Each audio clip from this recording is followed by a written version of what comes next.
Ladies and gentlemen, may I present for your intellectual and philosophical pleasure, Ron and Fez on Raw Dog Comedy Hits, Channel 99.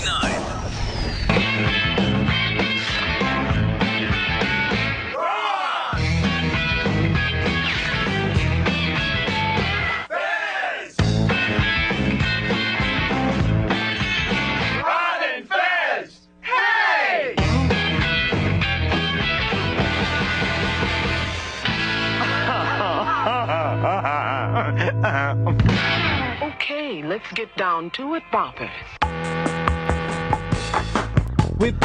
Oh yeah, buddies.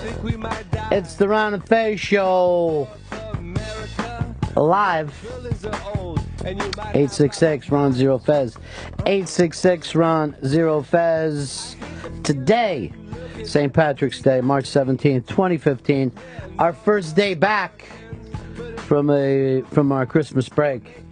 And boy, a lot of fun getting through those crowds to get here to work today. Really, really enjoyable to see suburban people drinking first thing in the morning. I saw a woman screaming in a cab that was filled with a family. Just yelling shit, like yelling party at them and stuff. And I'm like, oh, if I could just be a cop for a minute. 866-RON-0-FEZ, 866-RON-0-FEZ. I look around. My team doesn't wear green today, huh? Bunch of fucking proddies. Bunch of proddies.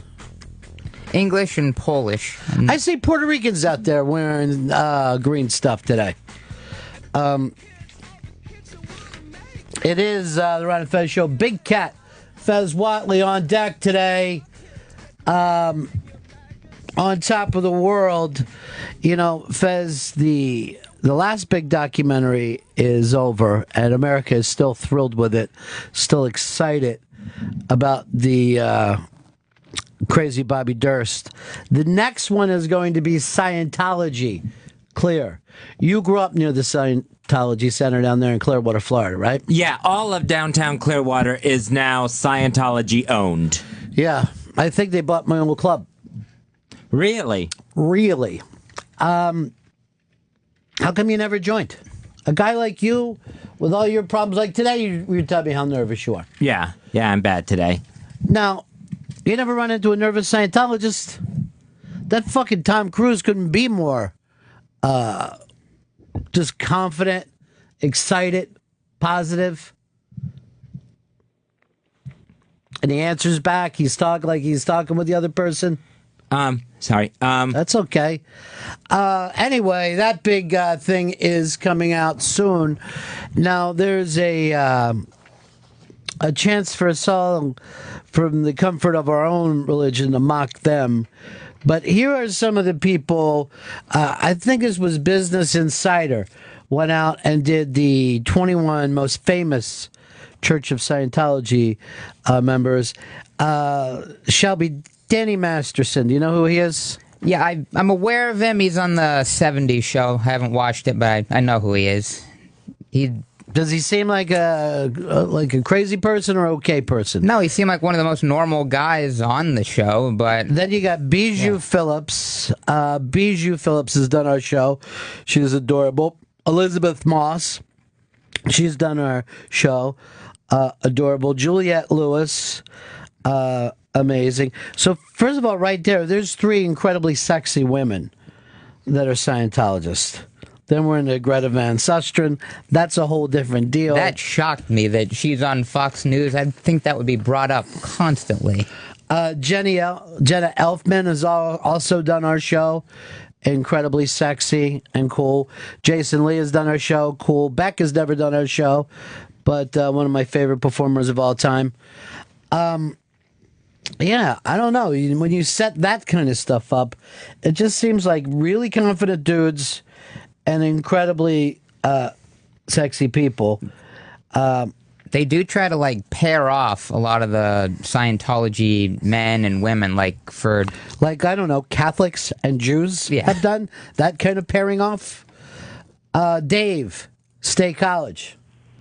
What's up, Ronnie? How we doing today? Hey, Hey, I wanted to tell you, Fezzi's a little anxious today. Let's take it back to an old school Davy Mack, Chris Stanley State Patty's Day. Let's do some drinking on the air today, Fezzi. Have a couple drinks, loosen up, get the southern accent, get some Ric Flair. Let's do this thing today. You ready to head for the fucking hills on this, Fezzi? This is a anniversary, you were telling me before the show, of one of your big meltdowns. Do you want to try to top it?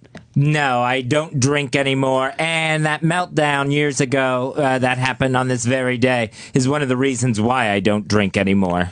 I thought it had more to do with your diabetes. Well, yeah. I didn't think that you ever had a personal bottom out. Did you ever think that you're an alcoholic?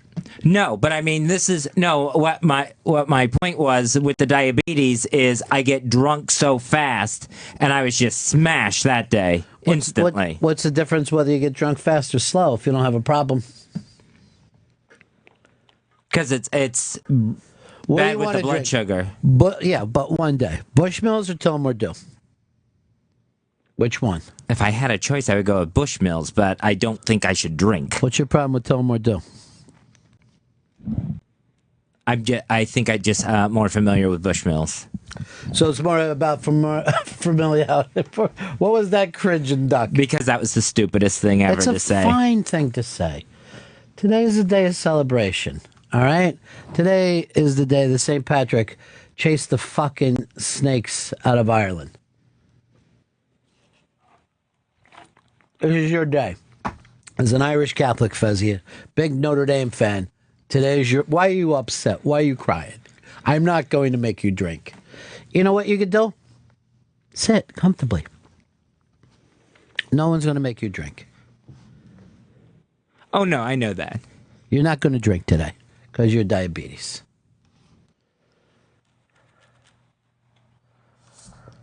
You turned this into a fun celebration day, Fezzi.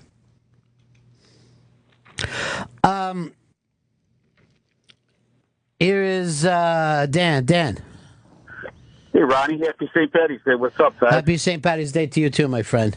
You wearing the green today? Yeah, of course I am. I'm ready to start shit.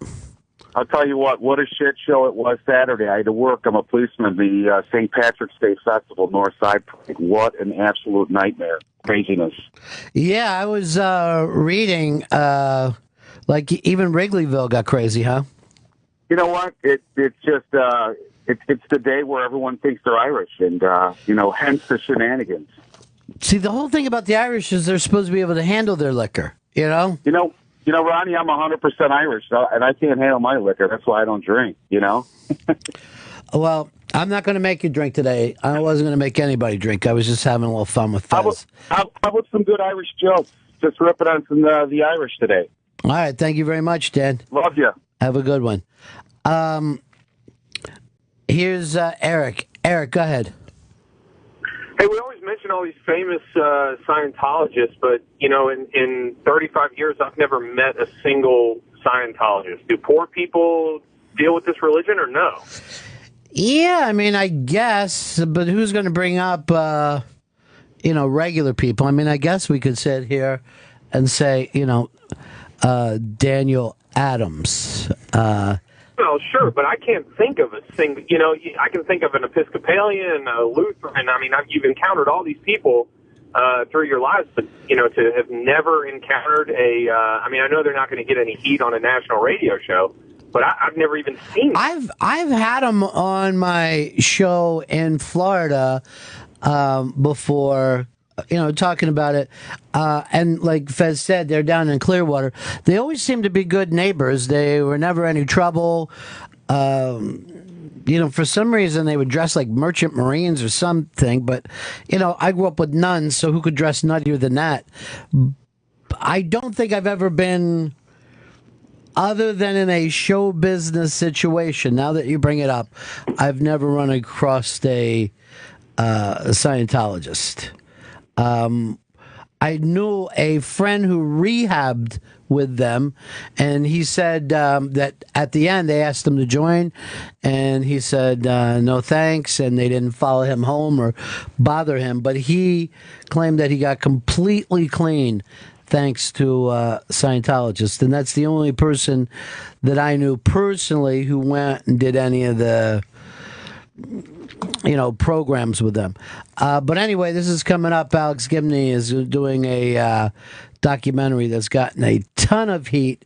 I think it's called Going Clear or Getting Clear or I'm Clearing Up or Does My Face Look Clear or Let's Make This Clear. Everclear, I think is the title. Damn, whatever happened to that band? Father of mine, you were not nice to me. Here's, just start typing instead of having a conversation. Chaff, how are you, pal? Hey, how's it going, cousin? Yeah. Hey, I just want to say, Ronnie B., you had line of the day yesterday with Big Bird crying over the dead Mr. Hooper. That was sad. And also, as a big brother, I feel for you, Anthony. I think you're going the right way. He wouldn't want you to wallow in grief. Just remember the good times, go see the new Avengers, and fucking chill out, and he'll be there with you in spirit, brother. So take care. Have a good day, guys. All right, peace. I'm sure that gives almost zero comfort to Anthony, but we're all going to be keeping an eye on him. He's a good kid. As a matter of fact, the only intern that will pass this semester. The other two interns will fail as a way of us saying we support Anthony and we don't want to water down the passing grade of this internship. We want to make it something special so we can announce at the end only one person passed our internship. 866 Ron Zero Fez. 866 Ron Zero Fez. I want to say hi to my friend Janice. Hey Janice, how are you doing today? Hi Ronnie. Hey sweetie.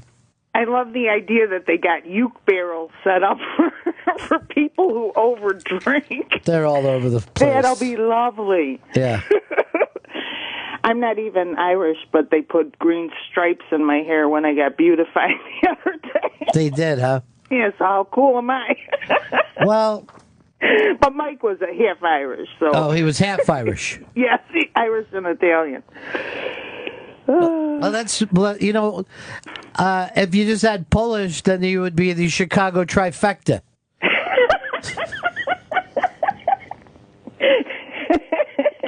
Talk to you later. Enjoy your day today, Janice. 866 Ron Zero Fez. 866 Ron Zero Fez. Frankie, Strong Island. Hey, top of the morning to you boys. I know the Scientologists were operating a detox center downtown for 9/11 first responders. Yeah. And two of my friends went through it, and some really trippy shit happened. They did this. They gave you like overdoses of iodine, I think it is, and set you in a sweat box. And he did it every day for 30 days, and he said his sweat was changing colors, and and at the end, same thing. They were like, "Hey, do you want to sign up?" And he said, "No, thank you," and they never bothered him again. How did he feel at the end of the 30 days? He said he felt like a changed human being. He felt great. Frankie, here's the thing. My friend who detoxed with them also did a lot of sweating. He said that you sweat everything out. Yeah, and that's what it was. Is like he said there would be a dozen of them in these steam rooms, just riding bicycle, stationary bikes and all that stuff.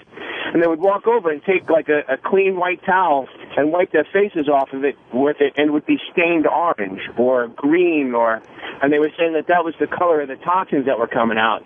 Now I'm sure Dr. Steve has an explanation for it, but hey, you know what? My friend believed in it. He's doing great today. So thank you. Whatever works, right, brother? Whatever works. Whatever gets that 9/11s off your backs, that's for sure. John in Washington. Hey there, Ronnie B. Hey. I know you'll probably have more info on this, but what was up with Tim Tebow practicing with the Eagles yesterday? Trying to stay as crazy as possible. I would not, and I'm not even making this up, I wouldn't even slightly be surprised if Chip Kelly goes out tomorrow, does a press conference, and says something like, we've decided not to play next season. We're just going to open up a bed and breakfast. And we think that will lead us to a Super Bowl because he's so outside the lines. I mean, Tim Tebow hasn't taken a snap in like 3 years. So why not bring him out and add more nuttiness? more craziness to everything that's going on over there. I'm choosing to ignore. Fez, you're getting big James Winston, and I predict now that you've got an 18-year run of just success. I don't think the Tampa Bay Buccaneers are taking Jameis Winston. Based on what? Jameis Winston telling Sports Illustrated he's not going to attend the draft in Chicago when they announce his name. He won't be there. He's going to stay at home with friends and family in Alabama. Why would that make you think? I think he knows something's up. He's not going to get taken first, and he doesn't want what's become known as a Brady Quinn moment at the NFL draft where you're sitting there watching. All right, hold on. You don't think if Tampa doesn't take him, he doesn't go top 5?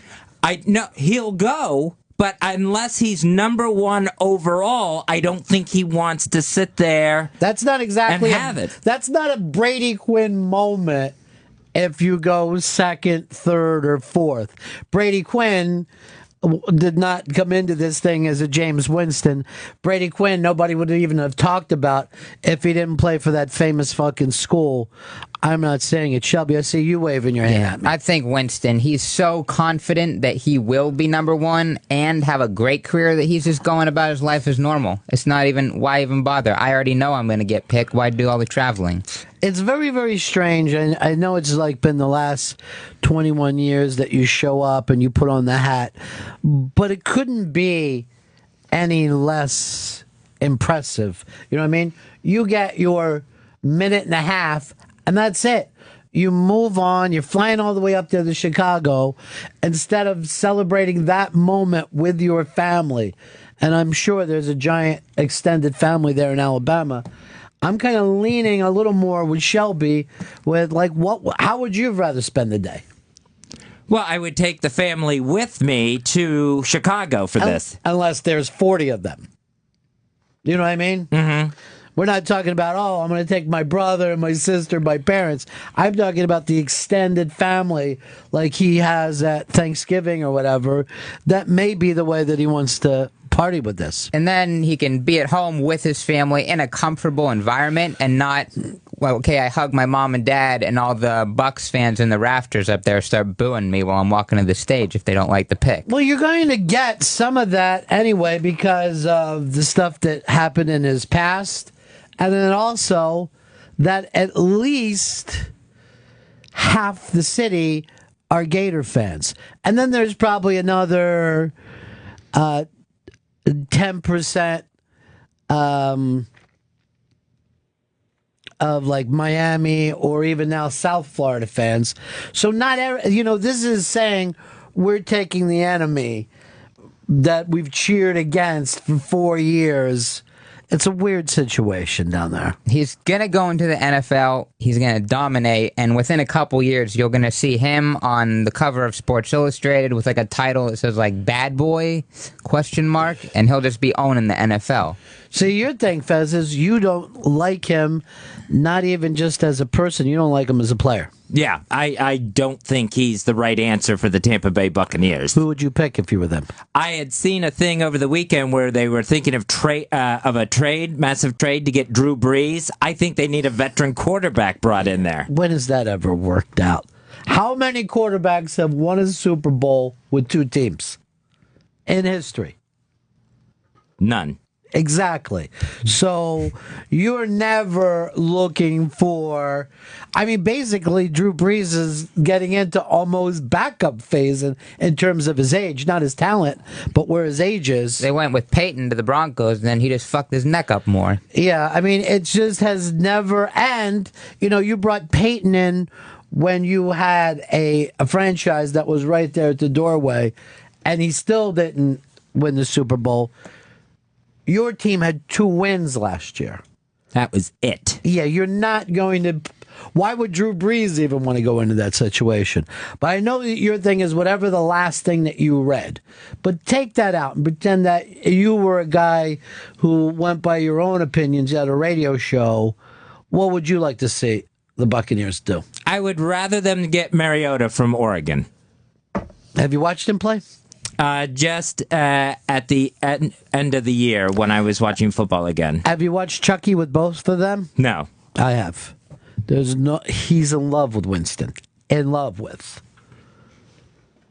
He's crazy about him, which is also a tough thing for your area to go against Chucky because, he still lives down there and he looks at tape every day. Elaine, how you doing, darling? Hey, hi. Yeah. Let's go back a minute. What does someone who's dressed like a merchant marine look like? That's very funny. I put up the uniform, Scientology uniform. These women used to wear these. It would look like a 1940s thing, but apparently L. Ron Hubbard was very much into the merchant marines and tried to set up that. Are you a Scientologist? Oh, no, but my dad was a merchant marine, and I'm like, he looked like a normal guy. Well, don't they have like some kind of dress blues? Not my dad that I knew of. Well, during the wars, I thought merchant marines were literally part of the military. Am I wrong about that, Fez? I thought they were like for lack of a better term, like a mercenary thing, where they were like military for hire. That might have been before I was born and knew him. Yeah, they do have dress blues. All right, thank you, honey. He's probably a Scientologist. All right. Hey, Pappy, what's up? Hey, Ronnie B, sound like $1 million there, dude. Thanks. Didn't Jeff Hostetler win with the Giants and the Raiders? No. You're talking about a quarterback, right? No. Yeah, There are guys that have been to 2 Super Bowls like Peyton, but no one's ever won 2. By the way, Fuzzy, look up and see the way that they spelled this. Jim Ostella. Jim Ostella is the way they put it up. 866 Ron 0 Fez. 866 Ron 0 Fez. It is the Ron and Fez show, and we're waiting for big celebrity to stop in here.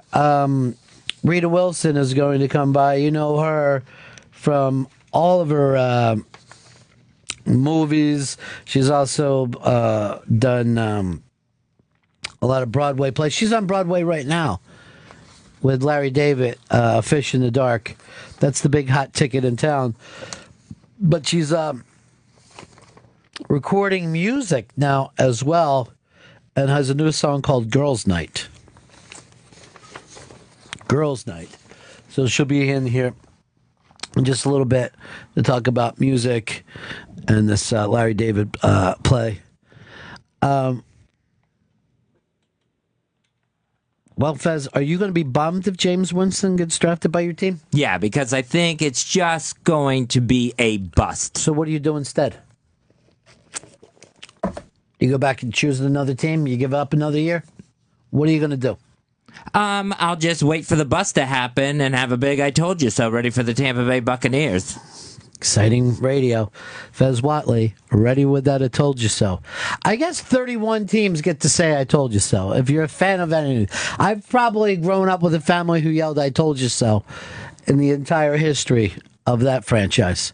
What is that weird ear thing that you're putting up? Why is that up there? Do you see that thing to the right?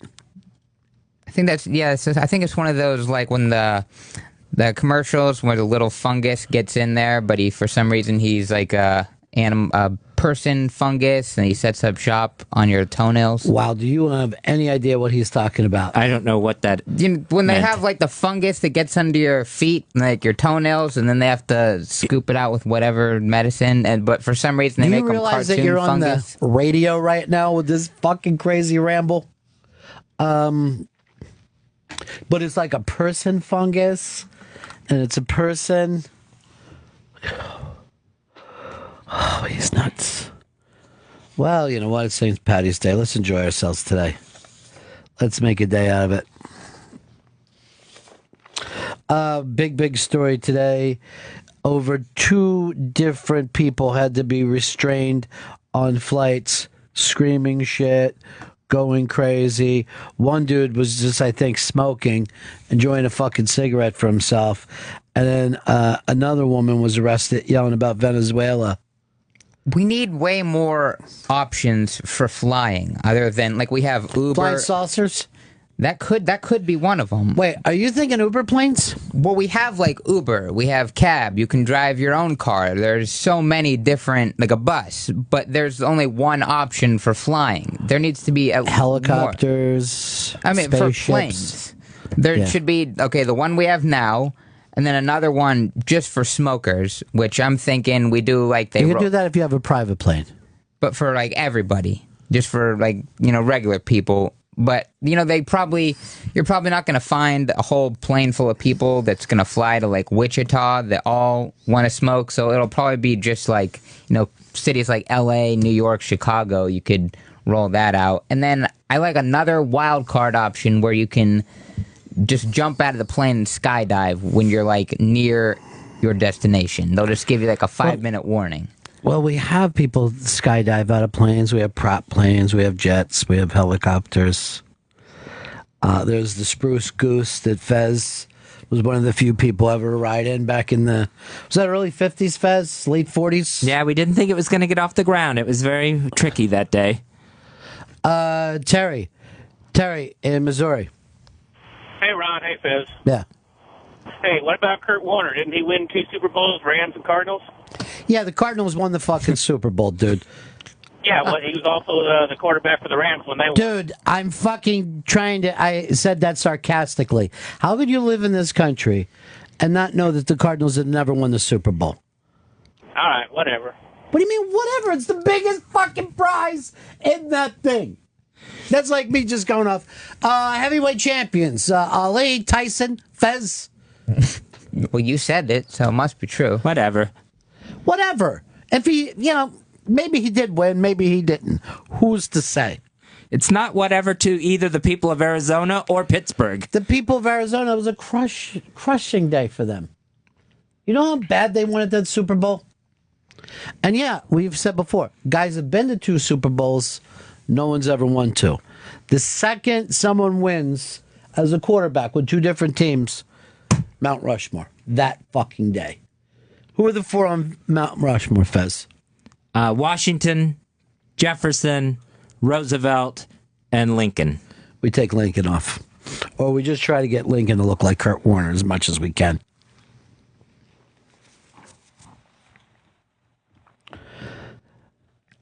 You'd have to be so nutty today to actually have an idea of, I'm going to carve a bunch of faces into a mountain. It'll never happen again. No. It'll never happen again where we would take presidents and carve their faces in the mountains and then at the end say, this is a good thing. All day on Fox News, it would be government waste, and then... Well, you say that, but at one time they wanted Reagan on there. They wanted Reagan, and then they found out it would be $100 billion. And what were they going to do? Put him underneath, or where was he going to go? But there was Reagan was the last time they brought it up. I'd rather do something different where every president goes up there, no matter who they are. We already got 4. So, we got a nice start on this thing. Maybe start with the Grand Canyon. They got a lot more room there. More people go there. Yeah, I mean, they could jump out of planes to get there. They could. Land right on the forehead. Yeah. You sure you don't feel good enough to jump in, Fez? I'm trying. I'm thinking of what to say. He doesn't. Eric, how are you? Good. I know this is splitting hairs, but Jim Plunkett won in Oakland and in L.A. With the Raiders. We said with 2 different teams. I know. Still the Raiders. I was just trying, All right. Thanks. You know what? Here's the thing, Eric. Because you tried to cheat us, I'm sending you into the big-ass prize closet. All right. Because sometimes I think it works. Congratulations to you. Thank you. All right. You jumped up, you ran after it, and the fact is, I always feel bad for Jim Plunkett. He won 2 Super Bowls. He's got blind parents, both sides. I don't know why that gets a laugh. And never went into the Hall of Fame. Never had a dinner. Jim Plunkett never got a dinner. Rita Wilson is ready to come in about 10 minutes. About 10 minutes. We're going to see her What about you, Big Cat? I really want you in this today. Don't read, talk. Don't look down, look up. Be in a conversation. What do you got? Don't make me talk to Shelby today. It'll fucking kill me. I understand. Oh, geez. Now you're crying because I said I don't want to talk to Shelby. Let me just go. I'll go to the phones instead. All right? And you sit and compose and know that everything is great. That it's a good life that we're all having. St. Patrick's Day. Tony. Hey, Ronnie, you ever see the YouTube video with the Jets, during the Jets draft, where they have all their... Oh, yeah. 20 years? It's fucking amazing. It's amazing how bad the Jets have drafted over the years. And their poor, stupid fans still showing up and screaming no and looking like they got shot in the stomach. Dennis. Hey, Ronnie B, what's up, brother? Yeah. Hey, I want to tell you about a group. I heard it's pushing real hard to get Obama put on a mountain like Mount Rushmore, but they can't find a coal seam big enough. You don't. It's just switch out with Anthony. Switch out. Racism was so big up until probably this decade, where we're no longer doing coal vein jokes. Anthony, congratulations. You just made it to executive producer. How you feeling? Fantastic. You should be. Fantastic. How the folks doing? Getting there. It's not gonna be, overnight. Even though she's been very fine, which I'm surprised at. Anthony lost his brother last week, and it's a heartbreaking one, dude. Yeah, it was tough. But it still is, trust me. It's gonna be tough forever. Forever, you never get past that. I saw a sign that I know he was around. I don't know if I could say it because I know if she's listening, she's gonna get mad. But when I was in my car, when I was moving my car out, he always used to. Every once in a while, when he dabbled in the marijuana arts, he would use a blunt wrap, and nobody smokes in my car. So yesterday, 2 days ago, I found a blunt wrap in there, and I was like, "Oh, holy shit!" So you felt like it was a sign? Either that, or I just got to clean up better. No, but seriously, did it make you feel good? Yeah, it made you feel good. Yeah, of course. Yeah, Fez was always looking for change with after his dad passed away. He found change for a long time. And I don't know if I'm supposed to start looking for am I supposed to start looking for signs? Look, yeah, if you want to, if it's any kind of marijuana paraphernalia that'll remind you, I got so many friends that you'll never stop thinking of your brother. You can follow them around constantly. I don't do that, Mom. Every time you never smoked the marijuana. Every time she's like, "When was the last time you smoked?" I've been like 2 weeks. 2 weeks ago. It's always 2 weeks in the past. That's it. God bless. Pat and Florida. See, maybe this will get Fez talking. What about Michael Sam on Dancing with the Stars there, Fezzy? What do you think? I haven't seen it yet. I've got it DVR'd. How did you not see it yet when that's your thing? I just didn't turn on the TV last night. You know Michael Sam was coming on, though? I had... Back when he was announced and you could program it on the DVR, I put it in for a season pass because I didn't want to miss any of it. But I forgot it was starting last night. So I do have it recorded. You don't turn on the TV, huh? No. What do you do there? Just sit. You just sit with no TV on, no music on? No. Just... No, just couldn't turn it on. Just depressed last night. What are you depressed about? Being anxious. Well, you should just sit here and look at the kid who lost his brother last week. I know, it's really sad. And complain about your life to him. He's coming in here and he's like, "Radio! Let me in!" Beating down the doors. Radio. But did it help just to sit quietly? No. Well, it's one way to go. Maybe Rita Wilson will help you. She'll help me, if anything. Who was the guy who the woman who said she was going to help you? Mary Lou Henner from Taxi. Well, how many years ago did you talk to her? That she was pushing Taxi. Do do do do do do do. I don't know. I got to get to the. Did you watch this craziness, Anthony, with the Robert Durst? No, you got to see it. I gotta. But the judge from that case that he beat has come out saying, "I hope this jury doesn't fuck it up the way our jury did, and I hope that the prosecutor." Didn't fuck it up like our prosecutor. And I'm like, that doesn't make it sound like the judge is impartial. Like, you don't really want to see the ref from the Super Bowl going, what was Carol thinking on that play? The whole time I'm going, give it to beast mode. Hand it off to the beast.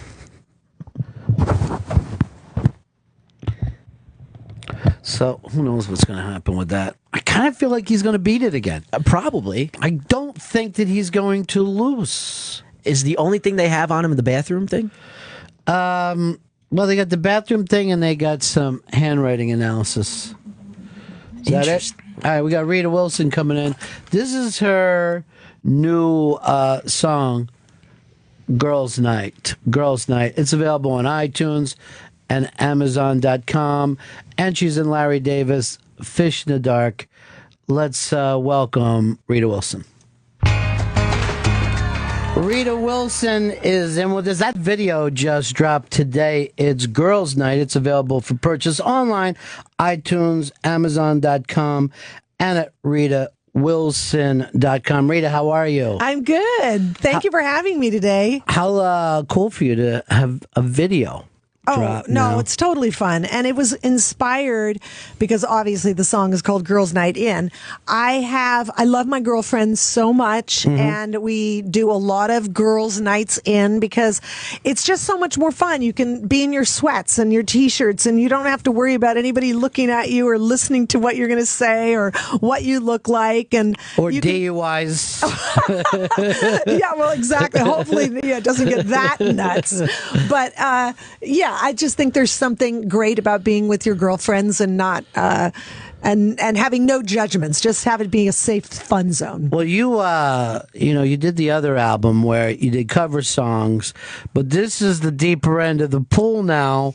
We're actually writing your own tunes. Right. My new album's going to be out in probably by the end of the summer, and I have co-written everything that's on there with amazing writers. Like that one, Girls Night In, I wrote with Nathan Chapman and Stephanie Chapman, and Nathan was responsible for producing Taylor Swift's first 4 albums and won 2 Grammys for Fearless. So I was extremely fortunate to be able to work with him and Stephanie Chapman. And then I really have to thank Cara Diaguardi for being the first person who said to me I should try songwriting. And I wrote my first 2 songs with her and a gentleman named Jason Reeves. And those songs will be on the album as well. So what is it like to write with other people? I mean, you guys sit down and does it all happen together, or does it get handed back and forth? Okay. It's like this. You go into a room, you meet somebody for the first time, you get naked, you have musical intercourse, and then you give birth to a song baby. Yeah, right. That's what it's like. You have to get so intimate and so truthful because if you want it to be about something, you don't want it to be generic. You really have to be truthful, and you don't know where the story is going to come from, but you're, like coming in with an idea. All right, I want to write a song about this. Right. And so however you talk about it, and sometimes like I'll come in with song titles, or sometimes somebody else will come with the song title, or sometimes you're writing based on I'm feeling this today. Right. So you don't know where it's going to come from, and that's where the getting naked part comes in. So you actually metaphorical, of course. You actually had to say yourself, let's say with Girls Night, you had to say, this is something I already have been doing for years. Let me try to express it. Yeah, because like a few years ago, I was on the treadmill and I was watching all these music videos, and it was like at that time, I think it was Janet Jackson and Britney Spears, and I was thinking, I want to want to learn how to do those dances. I really want to learn how to do those dances. And so I had a girls' party, and I hired a choreographer from a local school to come over, learn the dances, and then teach me and my girlfriends the dances. And I just thought, this is like the best possible world, is like being able to dance, make a complete fool out of yourself, and have your girlfriends there to, remind you that you're making a complete fool out of yourself, but at the same time having the best time ever. So at the end of the video, Tom Hanks walks in, takes a look, walks back out. Is that close to life as well? Absolutely. He wants no part of this whatsoever. Absolutely. I think he represents the everyman in that, who might look in and you just think you're having the best time ever without any objectivity and an outside view of what it looks like to a sane person coming into the room, and that's Tom's job. Yeah. You grew up in California, right? During what was probably that golden age of California music and songwriting.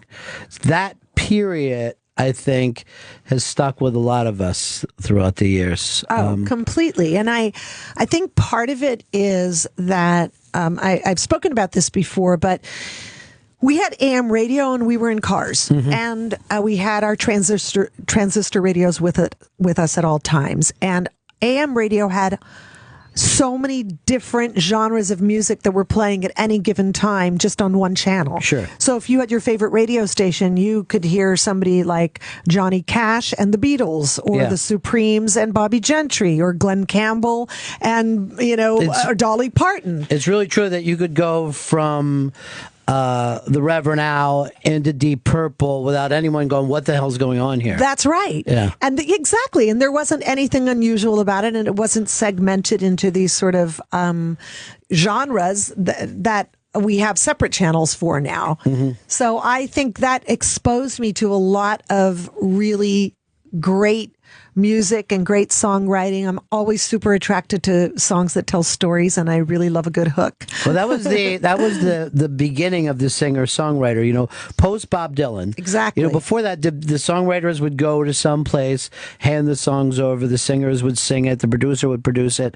But after Dylan and then the Beatles, everybody expected. So you, at the time that you were really growing up with like Cat Stevens, Jackson Brown, Joni Mitchell, I mean, that was the real pureness of the songwriter. Absolutely. And AMF, in my first album, I kind of separated it out into the AM songs were the ones that I remember that were all hopeful and had so much kind of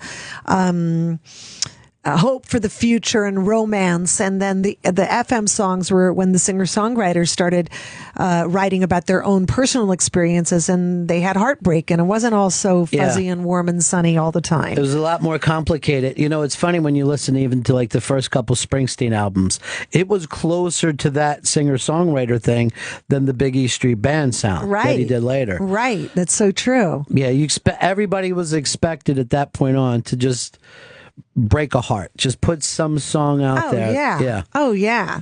But I mean, there were songs that were really commercial songs that maybe weren't like the greatest songs on the planet, like during the FM section, but things like Bread and things like Diary and that song, like what little girl didn't like read Diary and just have her heart broken? It's really hear that song. I mean, young girls must be the most sensitive people on the planet. It's all about the hormones. So everything gets written to them. Even now, they're the ones that can just skyrocket completely a song or an album. But it is always interesting to know who broke through and why. Like what became the single? How did that happen? Yeah. I don't know. I remember hearing from David Geffen that he said to Joni Mitchell, you need to write a hit song. And I think that was Big Yellow Taxi. I think that was her first commercial hit.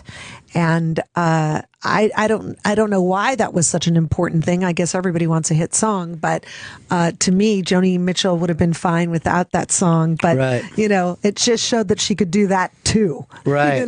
But she was your go-to as a young person. Oh my God, Joni, as songwriters, Joni. Linda Ronstadt as a performer, Right. James Taylor, Carole King, Carla Bonoff, Jennifer Warnes, those kind of female songwriters, and then the voices of Linda Ronstadt. You know, I just love that woman. Well, her voice was so pure. I just loved it. It was so pure. You know who else from that same era, and for some reason the public doesn't grab, is like Laura Nero. Oh, Laura Nero, of course.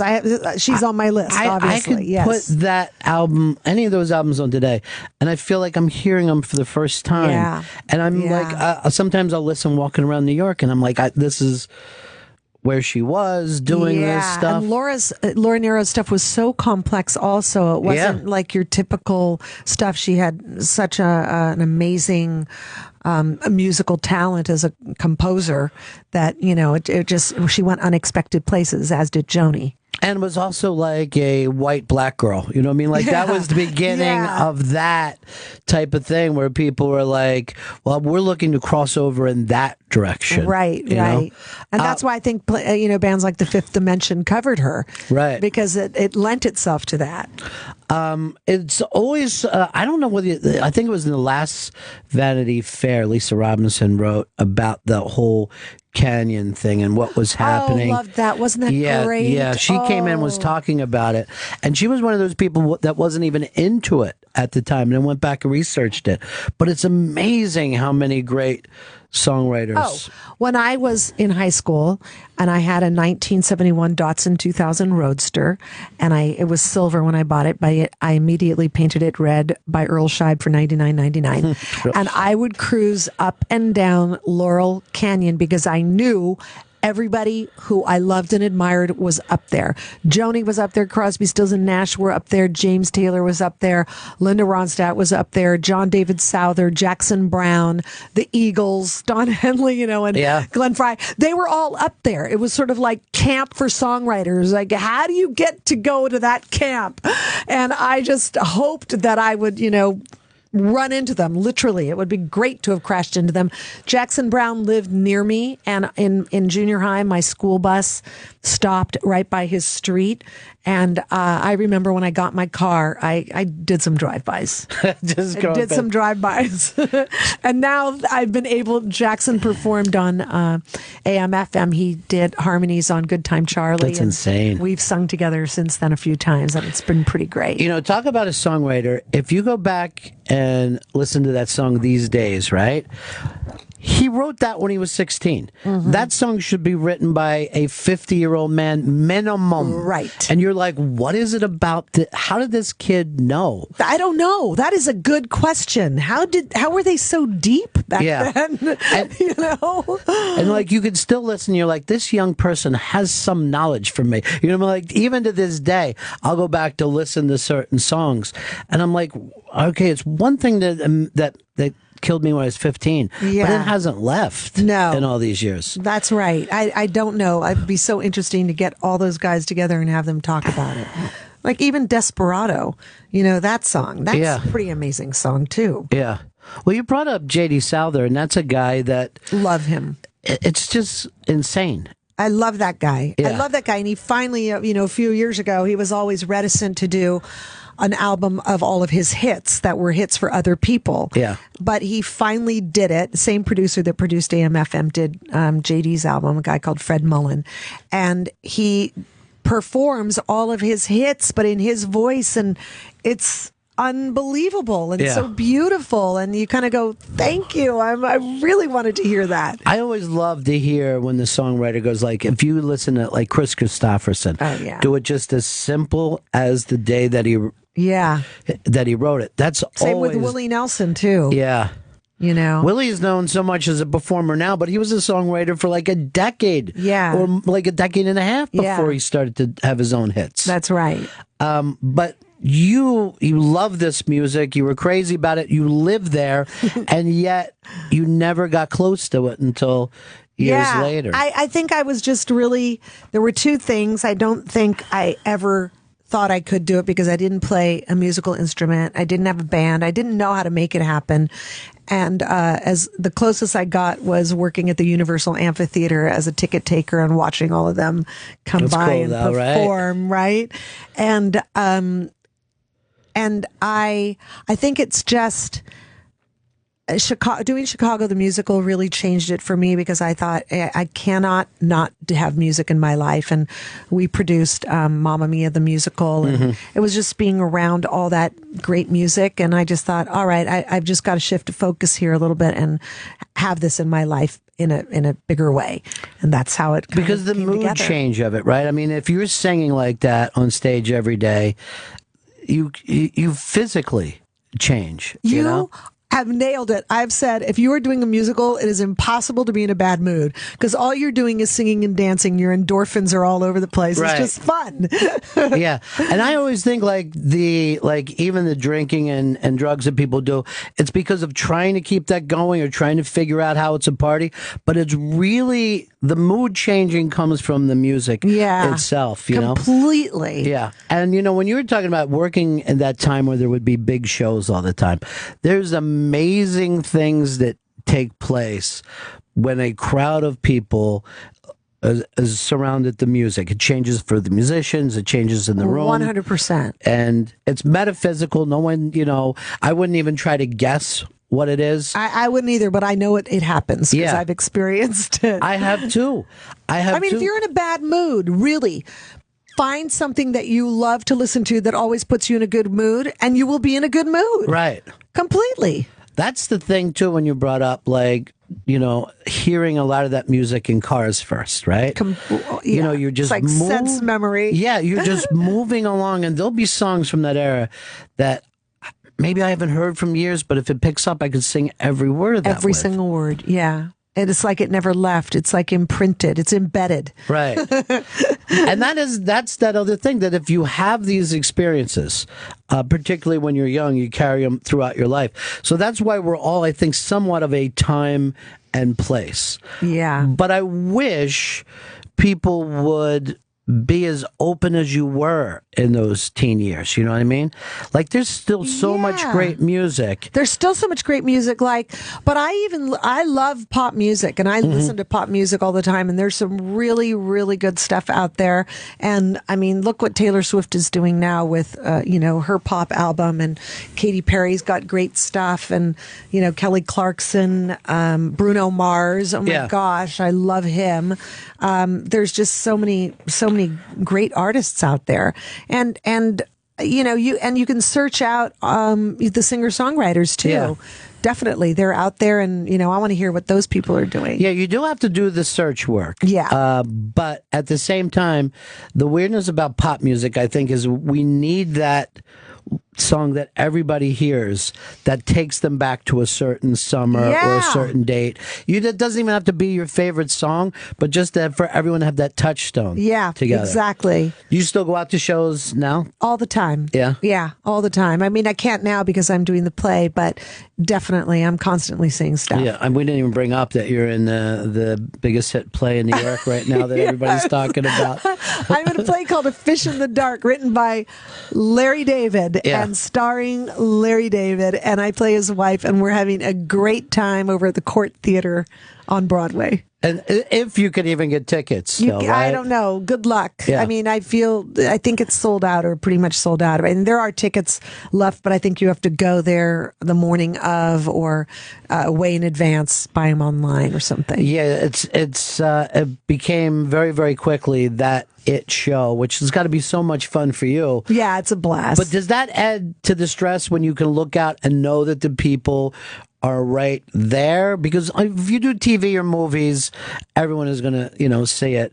But when they're sitting there as you're doing it. I love it. Yeah. I love that they're there. I love I love performing for a live audience, whether it's acting or in a musical or singing my own stuff. I was here at the Carlisle Hotel a couple love that place. Months ago. Loved it. Did 2 weeks there. There's something about the intimacy that you and the connection you have with an audience that's a live audience that is irreplaceable. I love it. You know who's at the Cafe Carlisle right now? Debbie Harry? No, it's Herb Albert and Lonnie Hall. Oh, I know. I saw that. Oh, Did my you? gosh. Can't wait. Yeah. If I could go, I'd go. Maybe I can. They do have a late show one night, so maybe I can do that. Yeah. Oh, that'd be good. To be sitting in that room and hear those songs are crazy. Hello, this is the man who's responsible for A&M. Yeah. Hello. Isn't that insane when you think about his? I can still see the label. I can still see it. I know. God, see, that's the other thing, because we sat with LPs and we, sat with album covers and read everything cover to cover. My son today, Colin Hanks, is premiering his documentary on Tower Records called All Things Must Pass at South by Southwest. So that's a documentary about Tower Records and how it was the biggest record store ever, and now it's, no longer, except for Tokyo. Isn't that insane that that entire experience of the way we got music, and like you said, to sit there and read, well, first of all, to have that experience with an album where it would just be, when you got your new album, that was it. That was it. Like, leave me alone. Yeah. I'm here for 5 days. Yeah. Don't bother me. And no one, I don't even know if kids would listen to a whole album anymore. I don't know. I think a lot of people actually really like vinyl, and they understand the experience of like why the artist made the album with like an A side and a B side and telling a story. And I still, even with my new album and even with AM/FM, I'm still trying to put together something that has a cohesive.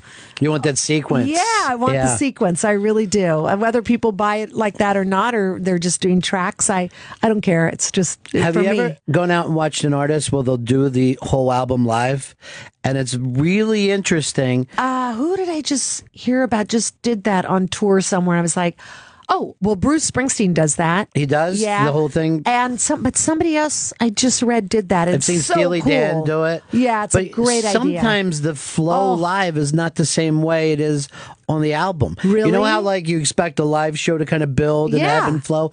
It's actually different than it sounds on an album where you're listening by yourself. It's very, very interesting. Wow. But it's part of that, I would love to do that, though. Yeah, it's really, Hear a really show fun. with a band doing it from exactly how it was sequenced. That'd be awesome. Rita Wilson performing at in Larry Davis Fish in the Dark at the Court Theater.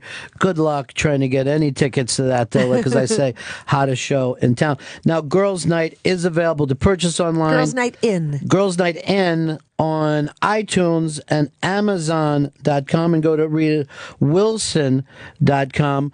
And it was just a pleasure to have you come by and Thanks talk so music. much for having me again. I'll see you next Appreciate time. it. Bye. Okay, thank you.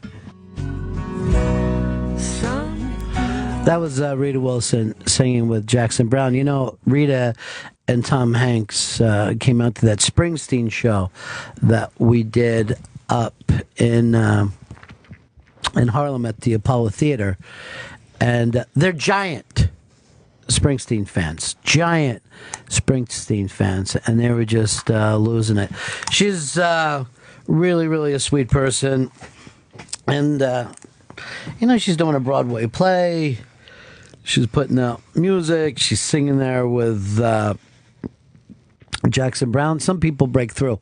Now, Annie, you have probably had no idea the way we were talking about experiencing music, right?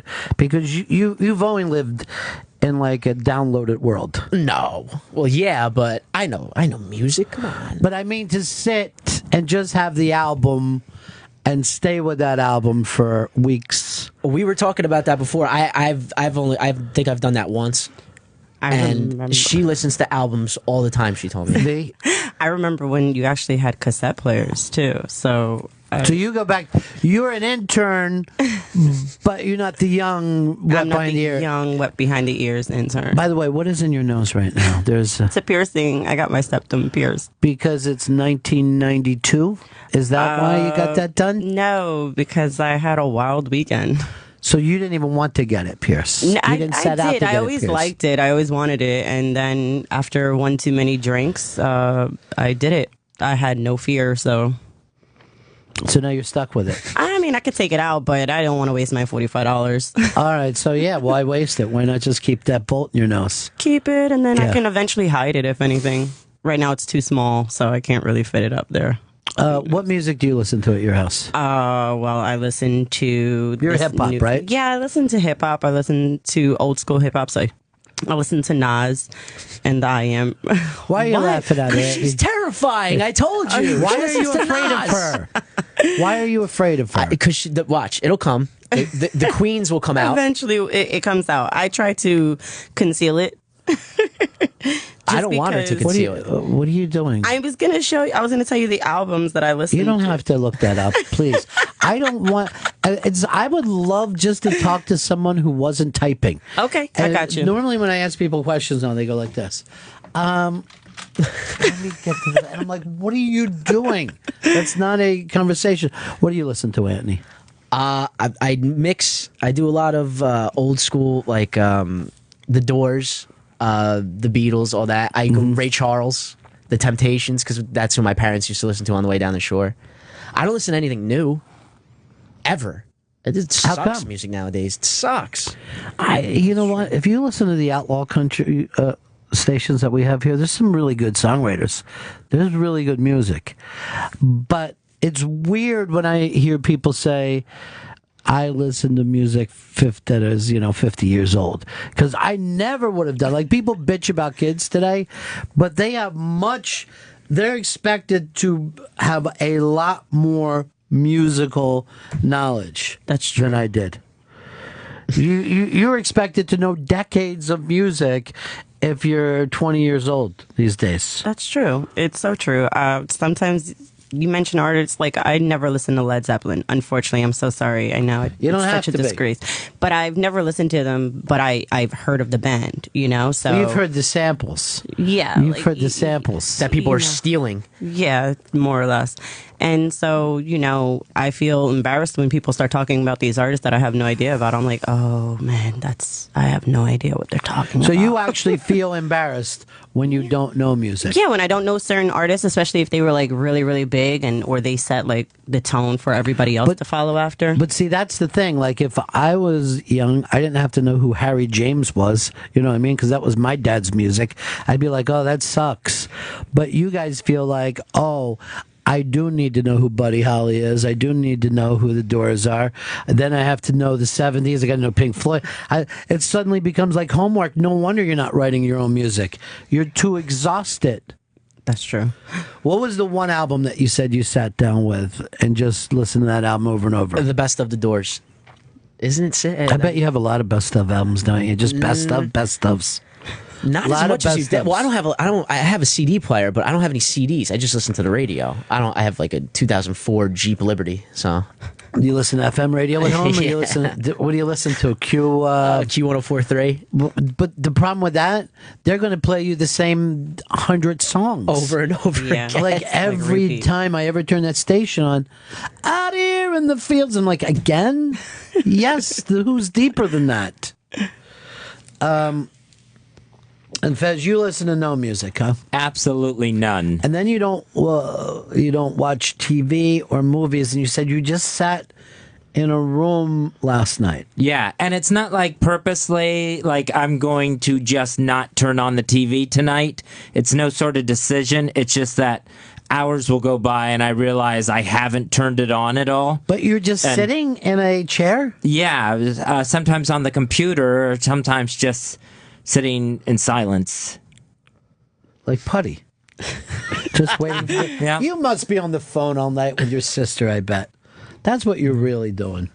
You're having a girls' night in. You just don't even realize it. Do you read? No, you just sit there? No, I don't read. Oh, man. He's never read a book. He says it puts him to sleep. He doesn't read. He doesn't like film. He doesn't like music. You do like some TV and you like your wrestling. Did you even watch your wrestling last night? No, it's like by the time I realized that I had not watched TV, it was like, I'm not even going to turn it on now. I'm a TV head. I watch TV religiously. And I catch myself on the Discovery Channel or National Geographic all the time. Yeah, because you look like those people. Taboo. You look like you should be dancing around a fire. The Better Call Saul was amazing last night. I can't believe that you're not into that. No, I tried to get into that and I haven't been able to. I have them all recorded. That DVR is full of stuff that I have not even watched a frame of. I like to get in that apartment. He's never let me go into his apartment. I heard that last time. And he's been to your house? Yeah. Any excuse he can come in to fit into my house, he'll do it. I don't know. Some people just don't like other people in their homes. That's my mom. Mine too. It's just pretty messy right now. I don't believe it's messy. I bet it's immaculate. I bet it looks like the Starship Enterprise. Only after they hit the self-destruct. Why are you saying that? When did they self-destruct? I don't. In I one don't of the know. movies, I think the don't know all Con these- movie. I don't know all these movies. Good time, Fez. He's got the blues. You ought to put out Fez. You had your big hit song. It makes me Fez. You were happier in those days, though, huh? I was going to go to these blindly. Hi, you're on the Ron and Fez show. Who's this? Hey, Ronnie? Yeah, buddy. How are you? Good. How are you doing? Cool. Hey, I love Fez. I want him to start getting into Better Call Saul. I think he's going to love that show. It's fantastic. And What kept you from getting into it, Fez? I started watching it one night, and there was like a really horrific-looking torture type scene, and I'm like, this is too intense for me to sit there and watch. Well, you ought to watch a show about a guy who just sits in his room and doesn't do anything. that would be awesome. That would be great for you. Here's Bob. Bob in Illinois.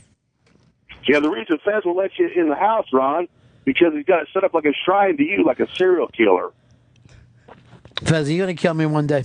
Never. Just say it if you're going to. I won't mind. I never will kill you. Yeah.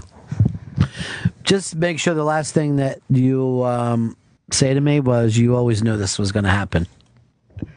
I'll jot that down, but I'm never going to need it. I killed myself before I killed you. Oh, Jesus. Yeah, we could have them put away for 3 days right sign there. you Bellevue's across town. Here's Todd. Todd. Hey, Fez, this room you were sitting in, was it really small, and was there a lot of jackets hanging up in it, and did it kind of remind you of the good old days? Sure. No, I wasn't sitting in the closet. You live in the fabulous, West Village? You would think you would just be in, having the time of your life down there. Here's Wade. Wade in Toronto. Yeah. Afternoon, Ron and Fez. Hey. Ronnie, I just want to say to you, man, every frickin' interview that you do, I'm amazed at. It's just like they're like your friends and how easy you get them to talk and open up. Like I am with Fez. Yeah, exactly. I couldn't get him to talk to me all morning today. Oh, the big cat's the man. Chatterbox. Yeah.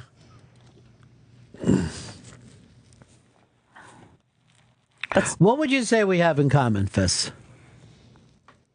We both worry about Fez. Yeah. We're both waiting for you to say something. Yeah, that too. Very agreeable today, Fezzy, in the middle of all this. 866 Ron Zero Fez. 866 Ron Zero Fez. Here's Jimmy in New York. Jimmy. Joe, what's up, cousins? Hey. Yeah, Ronnie, I never really watched Breaking Bad, but when this Better Call Saul came on, I started watching it. Show's just amazing, and you just brought it up, that show last night, when the guy breaks into the apartment to find the You gotta money. be careful not to do spoil. You gotta do spoilers. Not everybody watches on time. They're like Fez. Later they want to fucking. They call it binge, but I call it lump watching, where Well, you just guys watch the spoiled the whole biggest lump. documentary on me last night, so... Yeah, but that was already in the newspapers everywhere.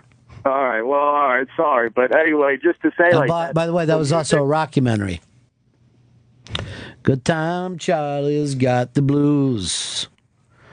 Look who it is. It's my buddy, Hard Rock Johnny. Hey, Johnny. So, on the music thing, Ronnie, what would your perfect front-to-back album be? I don't... This obviously could change from piece to piece. Yeah. I'm going to say Avalon by Roxy Music is a perfect all-the-way-through album, sequenced perfectly. Nice, very nice. By the way, I found out I can't get you Rita Wilson's pants. If I'm gonna hang good. them That up was in the gonna Hard be Rock. my next question. I know that, she just has the one single so far, Girls' Night In. We could have Girls' Night in her pants hanging. It could work. I'm sure she'd love to come over and do a Hard Rock gig. That would be awesome. Or after her show from, she can come right from Broadway to here.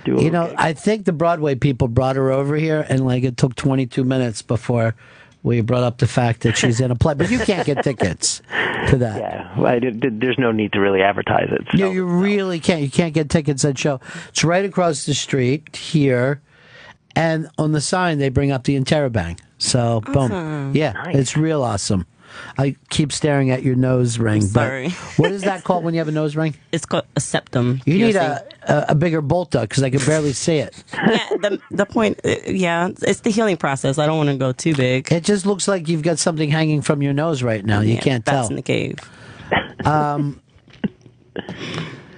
So, Johnny, what is yours? I guess when we bring up the perfect album, it means that you want to answer your own question.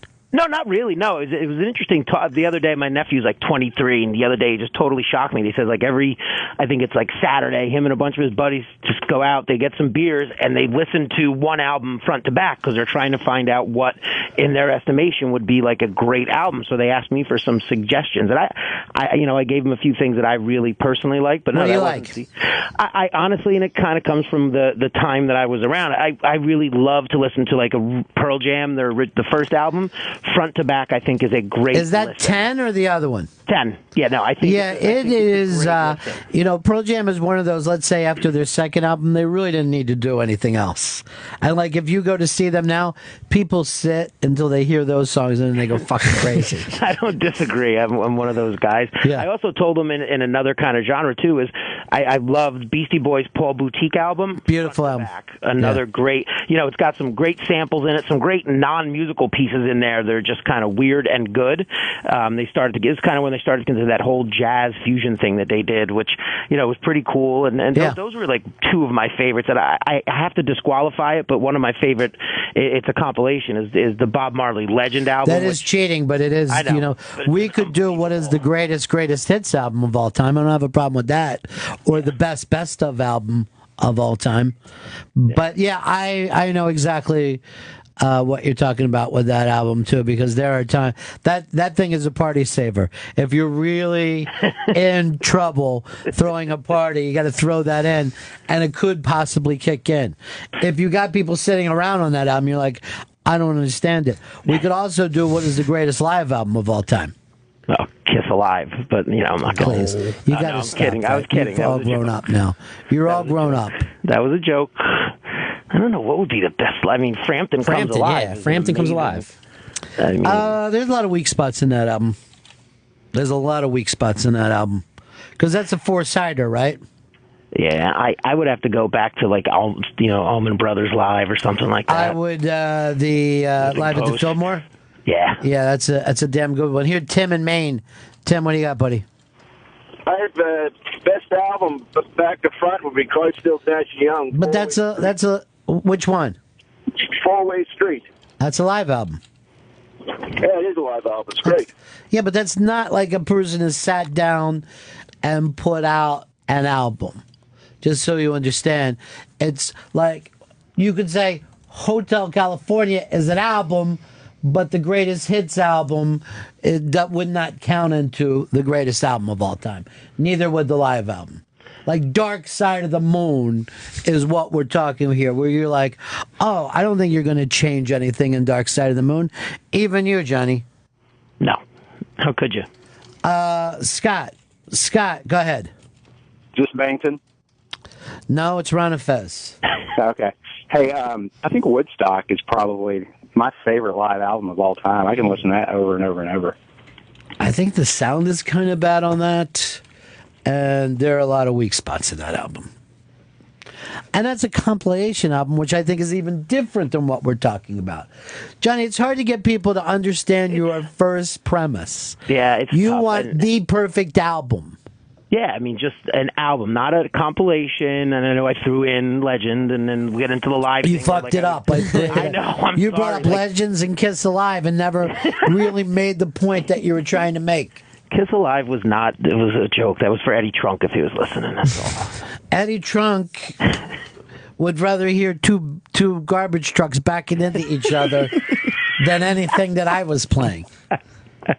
I like it's another great live one is Nirvana, the MTV Unplugged. All right, now we're going to go best acoustic album, and this is yet another best live acoustic album. Oh, by the way, I would maybe for best album of all time throw in something by the band, maybe music from Big Pink.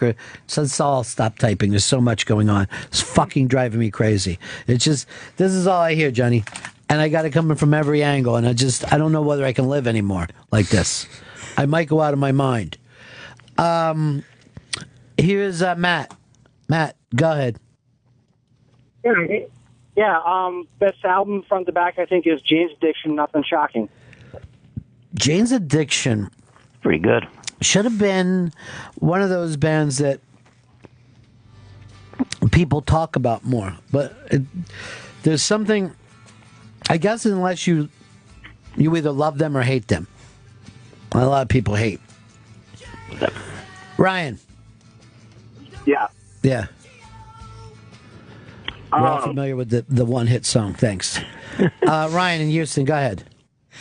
Yeah, Ronnie, one of the best albums and live albums I think I've ever heard is that Joe Cocker, Mad Dogs, and Englishmen album. Well, that's a whole other thing. If we wanted to do what's the best live drunk album, because they were fucked up for that. And the jamming got a little monotonous and went on for long periods of time. Mike, go ahead. Mike. Hey, what about the English Settlement by XTC? Man, not a lot of people bring up Ecstasy, so that's a nice little move for you. Johnny, this is far away from your hard rock places. A little out of my wheelhouse. Yeah. Jay in Tampa Town. $1,000,000, Ronnie B. Million. Exile on Main Street's got everything you want, front to back. You know, I get into these debates all the time because obviously it's such a great album. But I'm not even sure, and people get mad at me for saying this, I don't even know if it's my favorite Stones album. Yeah, if you want to go live, you could go with, what's that one that they put out? Yeah. There's Johnny bringing up the live thing again. Can't drop it. Jack, go ahead. Hey, this one's for Pepper Hicks in rehab. Hope he's listening. But First of all, I'm just going to point this out time and time again. Chris Stanley is not in rehab. He's taking a good look at the corporate center of the world. I've been talking to him every day. He hasn't been talking back. But we're all pulling for him, and he's not in rehab. The amount of people that write to me and say, is he in rehab? My God, it must be almost a quarter of a dozen who care about him. I thought it was special, and I ain't. I'm sorry about that. Yeah. We can always hope, though. Pixies Doolittle is a fantastic album. Good one. But you know what? The Pixies are one of those bands that you could take, let's say, their first 4 album and it is in a weak spot. Fez, this is just more of a turnoff for you, huh? I don't know any of these albums. So you bring some up of the bands I've known. But you don't need to be right. You need to be Fez, right? Mm-hmm. So bring up Fez things. Like, what are you thinking when you hear all this? It amazes me, and it amazed me too with when you were talking to Rita Wilson, how you can bring up somebody and everybody knows it. Like I'm the only one on the planet. Like who? Who was it that you brought up? Laura Nero? I brought her up on this show how many times, you think? Oh, a lot, but I mean... Why wouldn't you go at least try to listen? How many years have you worked in radio? A couple decades. To draw you to radio and not like music is a very odd thing. Yeah. So for all these years, you never thought to yourself, why don't I jump into this music thing? See what's happening out there. See what all the kids are talking about. You could be with Nas if you need to. He's good. At the very least, you ought to listen to The Chronic. If you're not going to listen to anything else, it should be The Chronic for you. The Chronic. That would be perfect for you. Curtis, go ahead. Yeah, Boston's first album, Ronnie. Please, I don't know how you got through. I don't know how you got through, Curtis. You're killing me. You're killing me. Back on track, Ronnie. How about Miles Davis, Kind of Blue? Totally out of what I would normally listen to, but it's an amazing. You know what I would consider that? Hard Rock Johnny, kind of pretentious. A little for maybe, but that's. Mine was kind of blue.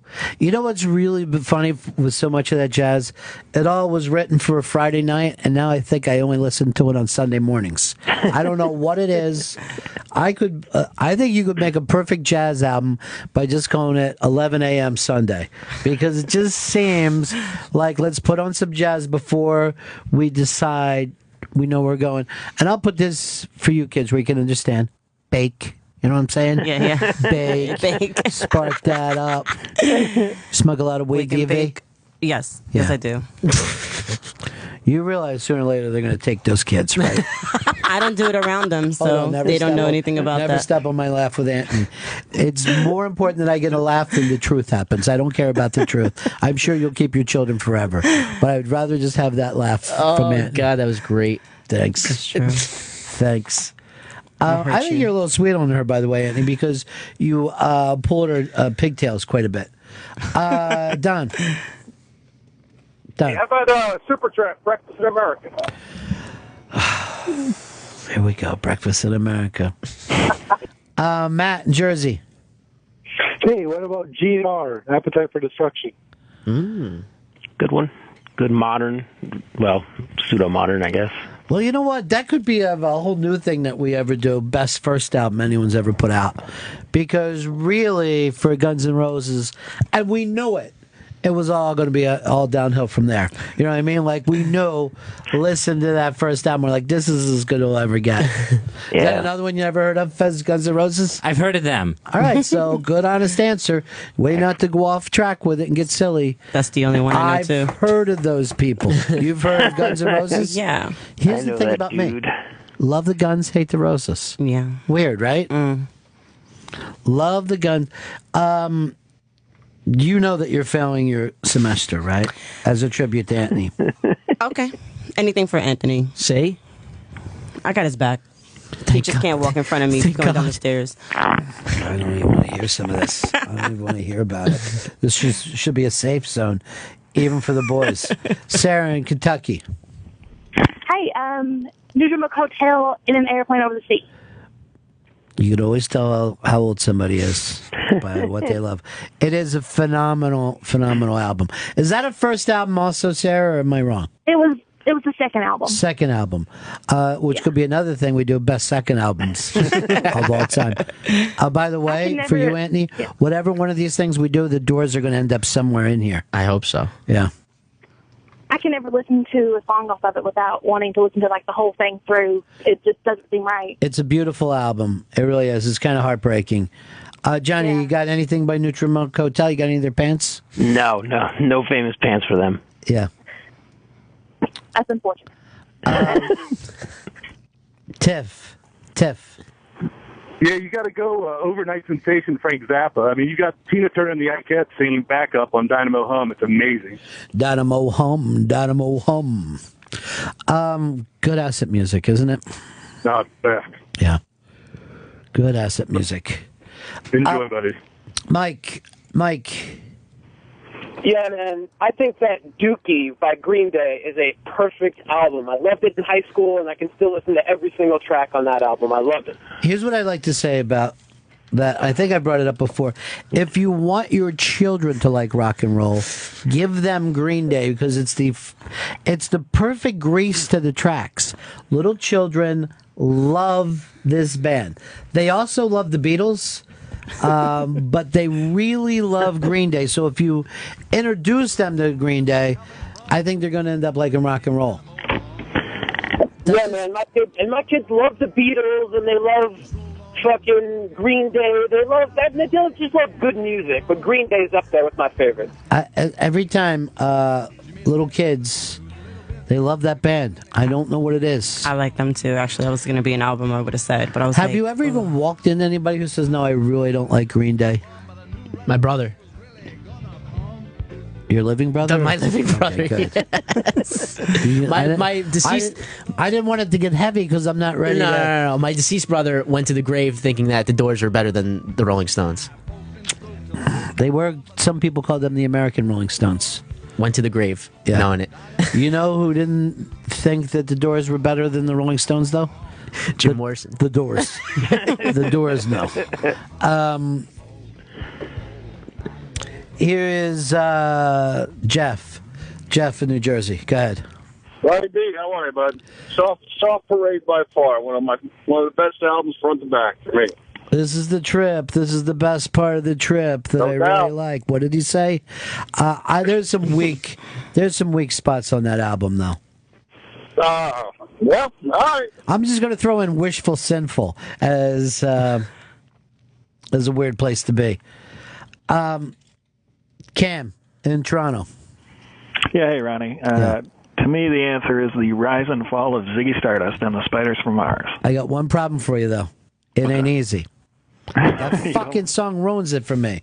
And then I always hear that they almost put John I'm Only Dancing on that. And I'm like, that could have been the perfect gay fucking album ever. Maybe the greatest rock and roll song of all time. And Johnny Owns Nothing by David Bowie. Nothing. I think we might. Nothing. Not a single thing. And he crosses his arms and says they won't make it. You know, there's a big rumor out that he's going to tour one more time. That would be pretty amazing. Yeah, we got to go to that, Johnny. We got to get your connections all over it. And you and Leeds. I want you and Leeds to go together. Oh, and I'm that'd be gonna fun. use both your connections and then leave you once I get backstage. Here's Jeff in Wisconsin. Hey, Ronnie. What about Forever Changes by Love? By the way, the Doors loved Love and maybe thought that they were the greatest band of all time. It's just really a one album type thing. They weren't together long, but just a gorgeous album.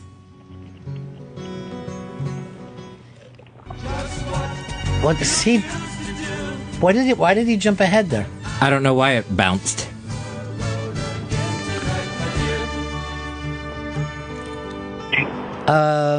This says Framunky. I guess that's your name. Is it Framunky? Awesome name. Yeah. Frankie? Marky? Framunky. Sim Jurassic Park? Is that you? Jules, BK, Dirty Brooklyn. Hey, Ron and Fez, it's a tie between Radiohead, OK Computer, and Pet Shop Boys Live at the Dildo Factory. Ow! Ew, he got us. Chris. Hey, Yeah. I gotta say, Michael Jackson's Thriller, home run. You don't think there's some real weak spots on that album? That whole fucking Girl Is Mine nuttiness. Not to mention the song Thriller itself, which is unbearable with the talking parts. Which is so embarrassing. No legacy, no love. My favorite song on that album is, it's just called Lit Up Sidewalk. But I might be Todd in Detroit. What up, Ronnie B? Yeah. I'd like to say maybe after the Gold Rush, Neil Young, but the Old man running by the side of the road. That's Harvest. You know, no, it wasn't Harvest. It was from after the Gold Rush. Don't let it bring you down. You're basically saying all his music sounds the same. But, you know, that was the cover that was shot right around the corner here, too. We should go down and reenact it. But we'd have to find an old lady who doesn't know who Neil Young is, who's just walking by. Isn't it funny how, like, you really do an impression of each singer no matter what the song is? Yeah. Here's our buddy John in Mass. Hey, John, what's up? What's going on? I want to say, too, Fezzy, you've been kicking ass since I miss Pepper Hicks, but since he's been gone, you've been really kicking ass. What made you step up after Pepper took his corporate time? I don't know. Was he holding you back? Was he suffocating you? Yeah, most likely. I love Pepper, but I love you stepping up like you've been, Fez. You got a bad day here and there, but so does everybody. That's true, Fez. Bad day, bad company, the title track. That's what I always call Fez when he stops over. I always say bad company's here.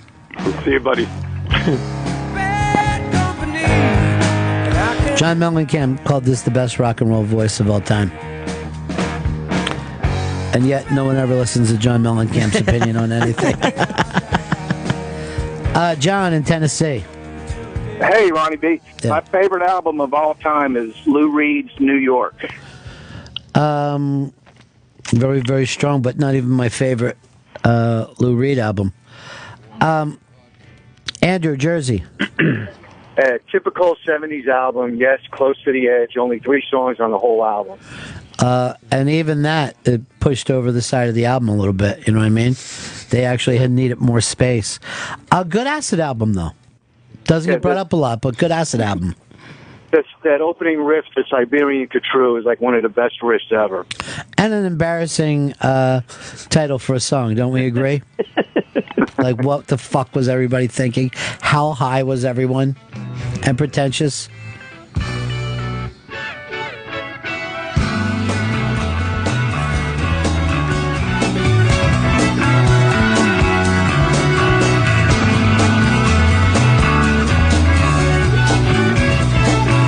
This sounds like what goes on inside Fez's head.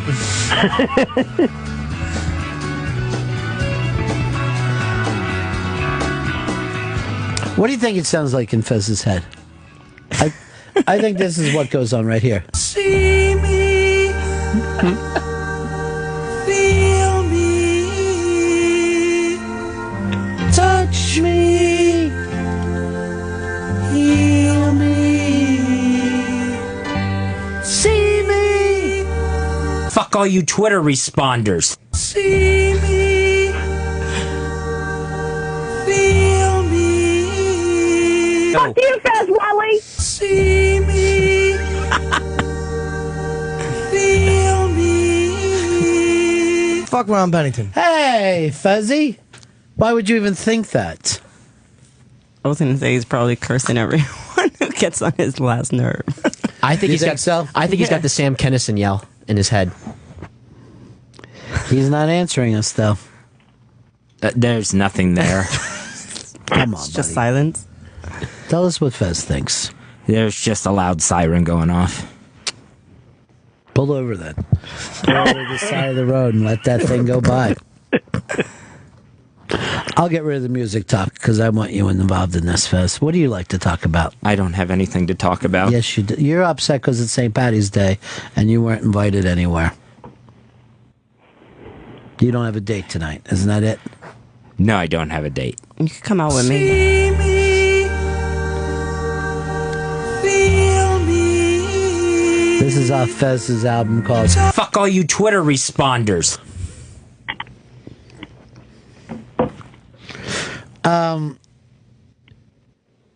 You know, there's this comedy show called Picture This where illustrators draw what they think is in the comedian's head. You know, while they're doing it. I always wonder what people would draw for what is in Fez's head. What images? I don't know.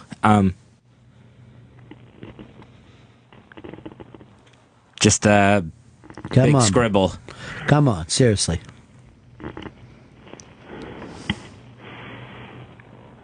Just a bunch of crazy lines going everywhere. What would you like to talk about today, Fez? I don't know. I'm going to give you 3 different ideas. You can talk about your sister, your mom, or your niece. Because I know you like talking about the girls, right? I don't know what to say about any of them. You just not in the mood for it today? I just can't think of anything. See me.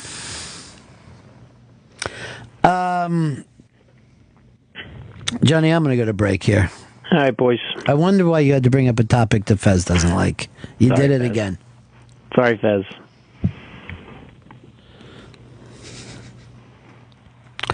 I'm going to let you pick the topic for when we get back here, Fez. I'll try to think of something. It doesn't matter, try. I'm going to let you take the stick. I can't today. Because of St. Pat's? A no date, yeah. What do you mean, no date? Was it always important for you to have a date on St. Pat's? You want us to find somebody for you? You ever tried this Tinder? Seems like Tinder's a big deal. It's come up. And you just won't do it because of the what reason? I don't want to meet an online stranger. I brought it up before. It's valid. You know, I always like to say an online stranger is just an online friend you haven't met yet. That's true. My friend met his boyfriend there. Now they're dating for like 4 months. Wait, they're gay? Yeah. See if they want to tag team Fezzi. Okay, I'll ask. She really will too. I know. That's the best part. What? Hey. You really think that she's exotic, don't you? I think she's out of her mind. I kind of Who pierces their septum? I don't even know what a septum is. What's that? You have one. I think it's deviated too. Most of us run through coke. Jesus. Those are fun days too. Oh God. They were in my early 20s. But I feel like I gained so much knowledge on the music note today. I didn't know who half of the artists you were speaking about. You don't know half of them? I only knew Guns N' Roses and Green. So by half she meant all. You're right. What's your favorite band? Lemonheads? No. Do you sit around and listen to? I don't really listen to bands. I listen to like Mariah Carey, Christina Aguilera. What's your favorite Mariah Carey song? Oh my God, Hero is my favorite song. Well, a lot of people. No, but that was my favorite song. But people think that's my theme song because I found a cell phone. Oh. Did you come up with your topic yet? No, I haven't thought of anything. Come on. Don't look down. Be in the moment. Look up here. Be in the moment like Rita. Why don't you just do an impression of Rita Wilson today? Find the Rita Wilson in you. Hi, it's so nice to be here. I'm Rita Wilson.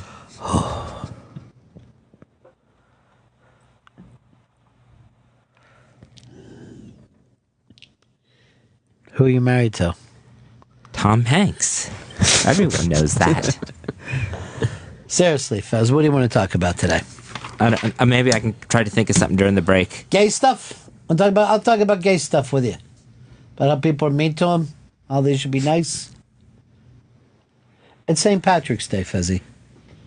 This is the day of your people, the Scots. We'll break. We'll be right back. Ron and Fez Show. Ron and Fez on Raw Dog Comedy Hits. Channel 99.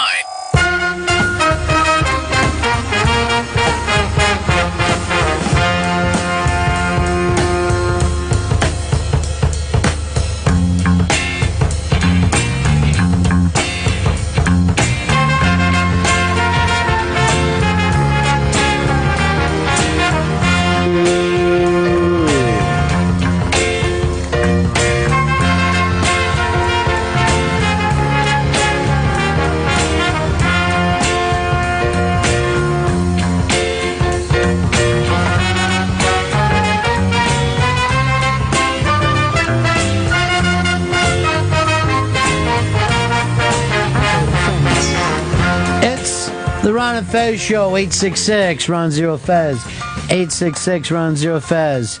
Here's Elaine. Elaine, how you doing? Hi, it's Elena actually. But What is your name? Elena. I don't know what happens in that other room, but they're just incompetent today.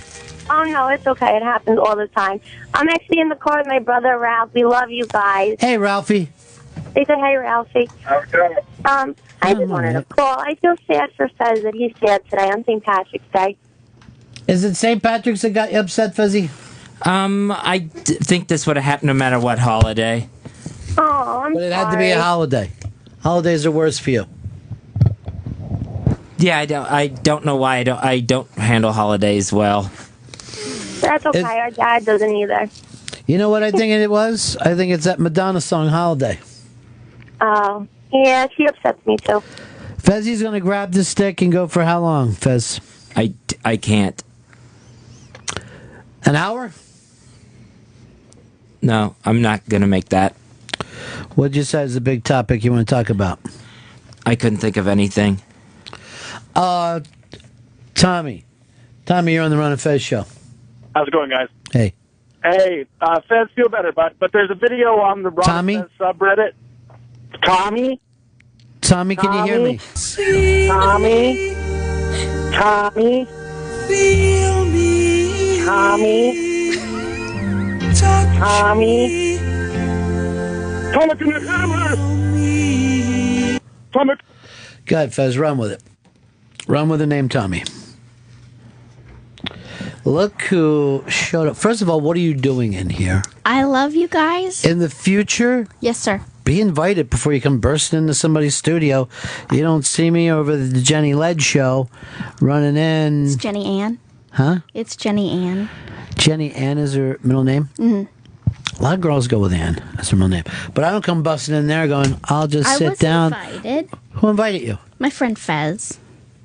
Fezzy, why did you invite Michelle? I was having a panic day. I didn't even know that you were upset. Fez is having a little bit of a panic day today because of the St. Patrick's. Well, I do not like drunks, so. I do. Well, I'm comfortable around drunks. they make me feel like I'm at home. I always tell drunks that they're good at driving, and I try to build them up. That's a giver. You ever put a drunk in a car before, though? No. I have. I've had parties at my house. I knew people had too much to drink, and I tried to convince them that they were better off going home than they were staying at my house. But because you were in your house, you I didn't felt want them sleeping comfortable. on my couch. I It just understand. grosses me out. So I go, you got it. You Wake can up do with it. the puke. Keep the window down while you're driving. Go slowly. Yeah. Ride the brake. I always say go fast. That way you'll get home quicker. Oh, you love to kill people. I don't care. You're a killer. The thing is, I don't think people can die in an automobile accident. That's my theory. I have a lot of theories away from the mainstream. You got any theories, Fezzy? Oh, geez, there he goes. Come on, Fez. Give her a theory. I don't know. You're just saying that. Why'd you call him in? I'm sorry. He text you? This would be like a ball player just texting the, hey, could somebody come in and relieve me? I'm sorry. He's texting the bullpen in the third inning. Somebody come in and start pitching where I pitch. You know, I'll just say something to you, Michelle, and I then wanna I'll drop hear- it. Okay. You don't watch your kids. There, I said it. I'm just going to let it go. Oh, wait. Yeah. I don't watch them so much that a mom walked my son home the other day. Is that right? For sure. For real. When Friday night, right after the show, I'm like, do. Here I am, fostering independence in my child. they drive past your house and they go, that woman in there is a bad mom. Don't go near her house. Yeah. So I texted my babysitter. I'm waiting on the corner or waiting on the street. Please have him come home. And he comes home and trailing him, crying. He's crying. Trailing him is a lady who is just looking at me. Mm-hmm. And I look at her and I look at my son and I said, baby, what's going on? He said, some little kids were telling me they were going to call the cops on me because I was by myself. And I said, well, they don't need to. You're fine. I'm right here. And I look at the lady and I keep looking at her and she goes, I'm not judging you. Oh, and I go, my God. You are so judged. You are so judged. How far did he walk? It's seriously, it's a 3.5 minute walk. Uh-huh. It's from the house behind my house. So it's like it's a corner. I don't know how long that is. Like fourth of a mile? Is that even It could be a quarter of a mile. a quarter? Is that what we say? Mm-hmm. Fourth. Okay. Yeah, I mean, we say fourth if we're not from America. Okay. Oh, it's out. And of then the bag. sometimes I'll call it a sixpence. Anyway, so I'm not being judged in my neighborhood for my parenting choices. Bad mama. Bad mama don't watch her kids. I need to write a song for this. Why don't you just go Harper Valley PTA? and I that'll do am it all. her without the nails or the drinking and the shoes. I don't think we had any bad moms in our neighborhood, but there was a Chinese one. So, Oof. and then I started the rumor that whole family takes a bath together, which I said about most families. My mom would always like, how things over there? And I go, I don't know. They all take baths together. I find that to be a little odd. And then they ran with it, and you didn't need to talk anymore. Well, I actually did cause quite the brouhaha because in my neighborhood, we would all stand on street corners for some reason like idiots. We would let 12 hours go by while we stood on the street corner. But there was a house in my neighborhood that had two men who lived in it together and they had no children and they fixed cars. So I thought of them as the creeps for no apparent reason. So someone walked up and like kids would stand on a corner and people would come and go all day. So people said, hey, where's this one girl in the neighborhood? So I go, oh, you didn't hear? She got raped by the two creeps. So like I'm in like 5th or 6th grade when I say this, right? So it gets a laugh, as rape jokes normally do when you're that age. About a half an hour later, mothers start to walk up, taking their children away. One of the kids went home and told her mom, hey, Squealer. The two creep guys raped somebody. And it turned into all the moms called each other. And this is just an off-cuff, I would have said, witty remark made by a young man, but it was taken the wrong way. Oh. And then I kept thinking, I hope I never have to run into those dudes. Because they will rape you. Yeah, or they'll just say, why do you tell people That's we not rape? very nice. I wish you wouldn't have said that. And the girl that I said it about had, there was something fucked up about her arm. Like her arm had never moved, but she was very, very hot. And that made me somewhat, even to this day, attracted to women with physical ailments. I wasn't so much ailments, but deformed body parts. So, like Heather Mills is super hot. I kind of don't like what she said about That's the most ridiculous thing Paul I've ever read. McCartney being irrelevant and kids not liking him. Only 90% of the world likes Paul. So it's a really ridiculous statement to make. He was the cute Beatle. He was the cute Beatle, but there was a cute monkey, but there never was a cute Rolling Stone. Mm-mm. Which is sad for that band. Well, they did okay. No, they did fine, but no one pointed them out as the cute one.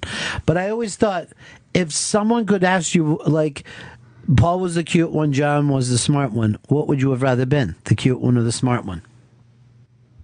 The live one, so. Let's bring it. Oh, you were already inappropriate today with Anthony, and he said that you were being too joyful to him during his morning period. I did You're feel... inappropriate. I was a little inappropriate. I had a very festive hat on and didn't take it off to say that I was sorry for his loss. Lewis. Hey, what's up, guys? I'm going to call the big cat out, man. I think Fez is faking his little panic attack right there because he was fine before you guys went to break. I mean, he was quiet, but he was talking normal. Now all of a sudden he's doing like the nervous voice. I think he's faking. Well, I hope you never have to go through it, Lewis. I've had panic attacks. I mean, I'm not knocking you for it. I just think that you're faking in this case. To get out of work? I'm not. Why don't you run with it? You heard Michelle come in. She just talks nutty. Constant. I can't think of anything. Why don't you two guys talk and I'll be quiet? Okay.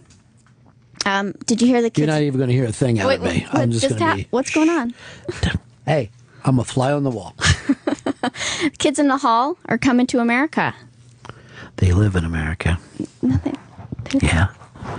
That fly talks an awful lot. Are you a big Kids in the Hall fan? Yeah. I guess. I'm sorry. Okay. Do you find anyone to be the cute one? In Kids of the Hall? Yeah. I think Dave Foley was the cute one. Right? He's not even the gay one. But he's the cute one. Why wouldn't you pick the gay one, though? Oh, that's right. Don't even pay attention to me. I don't know whether you've seen Dave Foley lately, but... Yeah. Has wreaked havoc. You don't watch the new show that he's on, Odd Couple? Look, don't even pay attention. He's on the Odd Couple? Yeah. Is he on the Odd Couple? I hadn't seen it yet.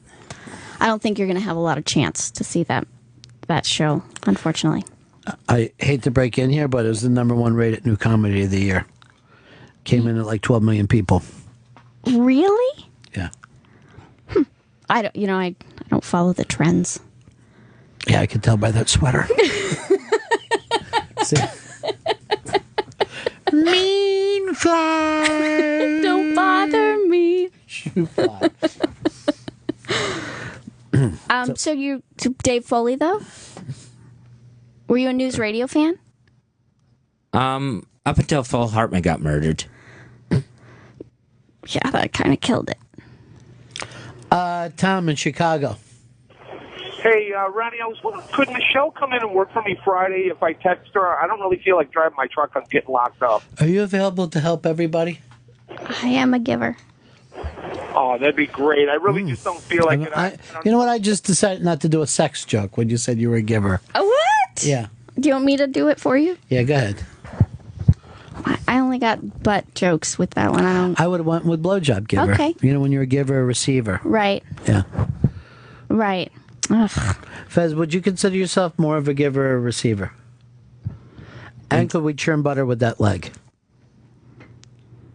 In sex? Because I haven't had any. In sex. Because I'm the fly. You're the fly. It goes. I'm a fly in the house of love. So what were you saying, Fez? Dave Foley? He's a Foley artist from way back. Way back. Look, he's walking out of here right now. The Foley artist. Takes very small flipper steps. He's got flip-flops. See? He will do whatever you tell him, my friend Fez. Tell him something. He'll do it. I would like to see a tap dance number. See? A lot of talent. He'll do it. And rhythm. Mm-hmm. He's got rhythm. He's got music. Would you ever... there's a good chance that we might do the Ron and Fez show as a Broadway play. Well, off-Broadway. Would I ever? Yeah. Would you ever think about being a stand-in for Fez? I would. I you would have one think of his about problems. it. I would. Do your Fez impression. Shelby. That's all I got. He. It's funny that you brought that up because Shelby has a meeting today with Don. With Don, I've been thinking about it a lot. Why? Because I'm sorry, but I love Shelby. Do you, Fez? No. No, it's not his favorite. No. So, do you feel like Michelle has gone up against your biggest enemy? Yeah, I see her as embracing him, and I don't understand it. I love him. Love him? Like leave your husband, love him? No. Just tell us, if you're leaving your husband for Shelby, nobody's going to... I'm not going to... You're fine out there, Stan. But, you know, here's one of the things. Fez will go from nerves to anger very quickly, and I'm always careful never to say that I like his enemies. Now, his enemies right now are most of the United States. ISIS for #1. I married ISIS on the 5th day of May. Do you hear what Shelby was doing to Fez that got him so mad, right? Yes, I was here on He Friday. was making a meme. Did we ever see the meme? No, because Fez I guess you caught him doing it? Yeah, I caught him in mid-meme or whatever that And what phrase did would be. you say? Because I missed that happening on the air. I just went over to him because the guests were still here, and I just said, "You fucking asshole, take that off the fucking screen right now." Who was the guest? Giannis Pappas. Oh, I like it when you call me Giannis Pappas. I try to make up little, hey, we should do something because Dan Soder won, I believe the title is Funniest Human Being in the Planet Earth, but no, he won something called Gilda's Laugh Fest Funniest in Grand Rapids. Wow. And maybe if we could make up like a fun introduction or song for A real him. good song for Dan Yeah. Soder. I love Dan Soder. More than your husband? No, I Because really... it seems like your I marriage really- is breaking up the no. way you love other men. I love you. I'm not going to leave my husband for you or Fez. That's I love only you. because I was in a three-way with you and your husband. That's not something we talk about on the air. We always said that would never make it. Okay, ladies and gentlemen, please promise that you did not Can you hear dump that. out of that, Chris?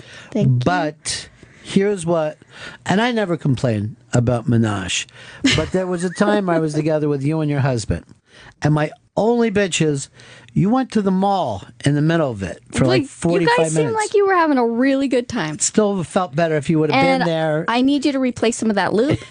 So, not all of it, just some. Craig.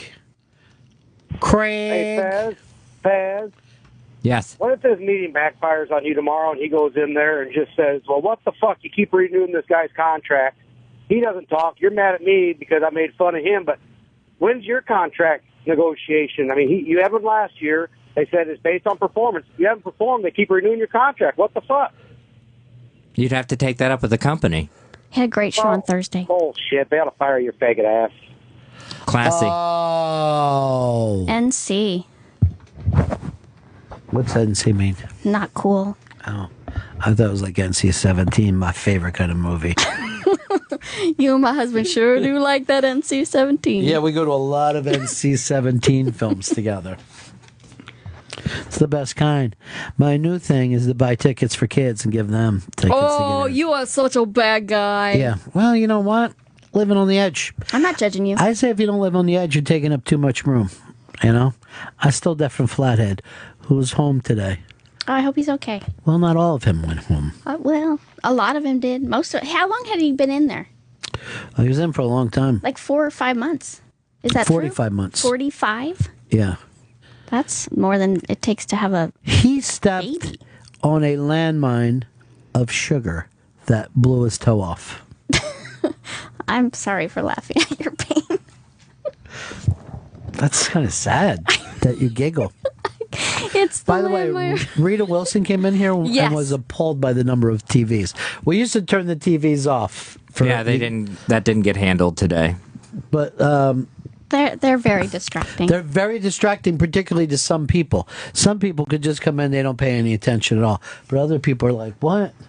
Wait a minute, who's that guy? He's from Apple TV, and they can't Right. help themselves. Well, there was a woman dressed all in green on Fox talking about Hillary Clinton, and I was just like, did she dress up for today? Yeah, she did. And I didn't like her, but she's on Fox, so not a big fan. Let's go over here to Jonathan. Jonathan, go ahead. Hey there, Ronnie. I was just calling to see if you saw the story. It might make Fezzies feel better about them. It was on CBS Sunday morning about them letting gay veterans march today in their parade through South Boston. Did you happen to see that? Yeah, I did. It was only one dude, and he was like, thanks, everyone. We beat ISIS. Is that called a lilt fez that gay people talk with? Yeah, that's what it's always been called. Now, why do you think there's a common lilt to gay people? Well, Isn't it strange? why do all Irish people have the same accent? Because they're from the same place.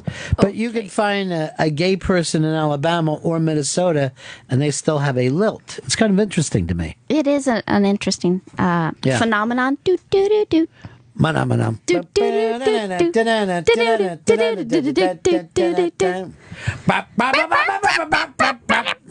Bare Naked Ladies does a remake of that. Just a little. I did not know. By the way, let me point out something by Bare Naked Ladies. They're not ladies, and they're wearing all their clothes. I'd like my money back, please. You have ruined them forever. You're a big Bare Naked Ladies fan? I live in the 80s. Go. You can watch that show, The Big Bang Theory. They do the theme for that. I don't watch that show. I've never seen They do the theme. That's their song. I guess now I'm going to start watching that show. You need to because... I can't. Why? Because they're nerds? Laugh track? I don't know. Doesn't every show have a laugh track? I don't know. I watch the Jinx. Let's go there. That was funny at the end. When he did that, I was like, toot. We got you, motherfucker. But do they? I don't think so. I heard you yesterday with Gail. Was it yesterday or the day before? Yeah, What's you might today? have heard her on this show when she called in. When she called in, no relation. I I agreed with what you said. I let her get on the train by herself. Now, you agreed with You I are said about free range parenting. Go run. Just What that part- he's gonna get off. Like if you have money, it's very helpful. he will find a way to get off.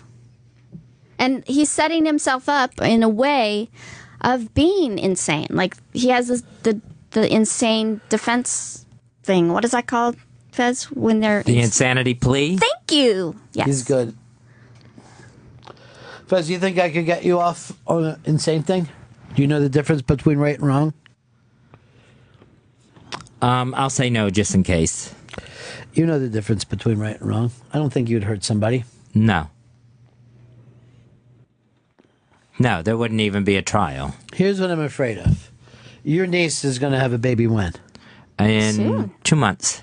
I'm worried after that baby's born, they're going to come home and Fez is going to be laying on top of it. Don't. Because he doesn't know. No. He doesn't He know what he's knows doing. right from wrong. No, kill that baby. Poor little baby. So are they back together, or what's going on in their little life? It just goes week by week. His mom said to his sister, who went over his niece's house, that his sister had said to his mom that his sister owed his mom some money from something that she got from the sister. I can never understand when people get into that. It gets woo. Well, then my mom found out that my sister had talked to my niece about my mom, and they both went over to my sister's house. But my mom didn't know that they were going to be there. That's what I hear when I hear women talking. It just sounds like that. Is that how we sound? Yeah. I like us. I was talking to my sister yesterday about my mom's niece, and my mom's niece is so mad at her sister. Is it the same person? I never know, because she went over and she goes, "This is your tea set," and everybody. We all have tea sets. Yeah. It's true. I'm like, we didn't know, but I guess they had the same curtains, but she had seen her curtains first. We are awful people. How do you stand us? I just go like this. I'm just gonna watch this game. Well, let me jack off in this corner while you guys talk. I'm gonna jack off while I watch the game. I love a tight end. I'm searching for porn, jacking off with the game on. Oh, man. That's what men sound like. That's men. You nailed it. Yesterday I was jacking off during the game. Yeah, I know, but I was telling you about my sister talking to her aunt about my mom. Don't forget Did any of them jack off and bring me food? Bet I can finish jacking off by the time you bring the food back. I can do that real fast. I'm going to jack off in between horses. Are you going to stand in between the horses? Because please If do there was that. just a restaurant where they let guys jack off, it'd probably be the biggest, fucking most successful place. It's called Hooters. Yeah. And then while everybody's jacking off, Fez would be like this. My mom said that when she went over to my sister's house, she smelled something. You know, because my sister, I guess, hasn't been really taking care of her. And then her niece came in. So the sister and the niece, it's her sister and her niece. Yeah. They're related. Yeah, it's all right. So there's a mom. A mom, that's your mom. A daughter, and then a granddaughter. And then they all call Fez and talk about each other. And then because they find it interesting, Fez tries to pass it along to me. And I'll be just like this. Why would I give a fuck? But my niece doesn't know that my sister went over to my mom's. So they're all talking to me about it. Do they listen to this show, Fez? Oh, no. Then hello to you They said people. they only want to listen to the shows where they can hear Fez. And oh, what heights will hit. You don't even like Broad Boy, though, for being a guy. No. You don't like fashion. Really disappointing. Fashion, no. Glee, no. Music at any form, no. Cock, no. What makes you gay again? His love of presidents. Oh, yeah, that'll do it. And then Roosevelt? God, got elected, but then when he died, Truman took over, and the buck stopped there. But then Eisenhower twice. But look at those highways. One time I was doing presidential trivia with Fez, and he was cheating by looking on money. Like that, you can't look at your money. Who's on the $5 bill? Quick, Fez. I believe it's 5 pictures of George Washington. 5 pictures. 5 pictures. Scott in Illinois. Yeah. How's it going, Mr. Ronnie? Hey. Michelle? Hey, I wanted to get in on Poke the Retard.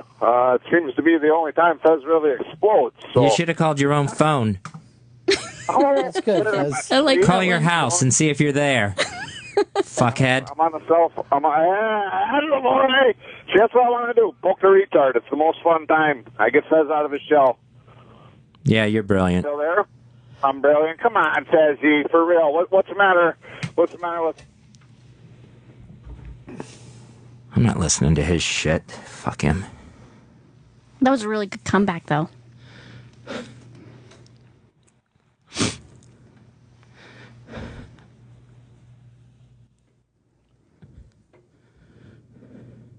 Was Lincoln the 12th president? No. 16th? 16th, I think. Yeah. Is it not fun to poke the retard? Just punch him in the belly, Fez? Fuck you. How's he still there? How did he do that? No way! Come on! It's a ghost! Someone wrote, whatever happened to Blowhard? Blowhard has been in the hospital since before Thanksgiving, and that's with the sugar diabetes. Wait, so Flathead and Blowhard? Yeah. You guys have got to Ate a lot of sugar. not eat that sugar. But it's so sweet. Gopher honey. Gopher. Now Gopher. that was They a make talented gopher honey? actor. All right, Fez, you're in a bad mood today, I think. Not in a good spot. You know, this is my anniversary of my first arrest was St. Paddy's Day. Congratulations. Yeah. Take us back, Ron. Well, it was young teens, probably 10th or 11th grade, drinking Bushmills, 4 of us, and drunk off our asses, and then running into mailboxes with our shoulders, knocking them down.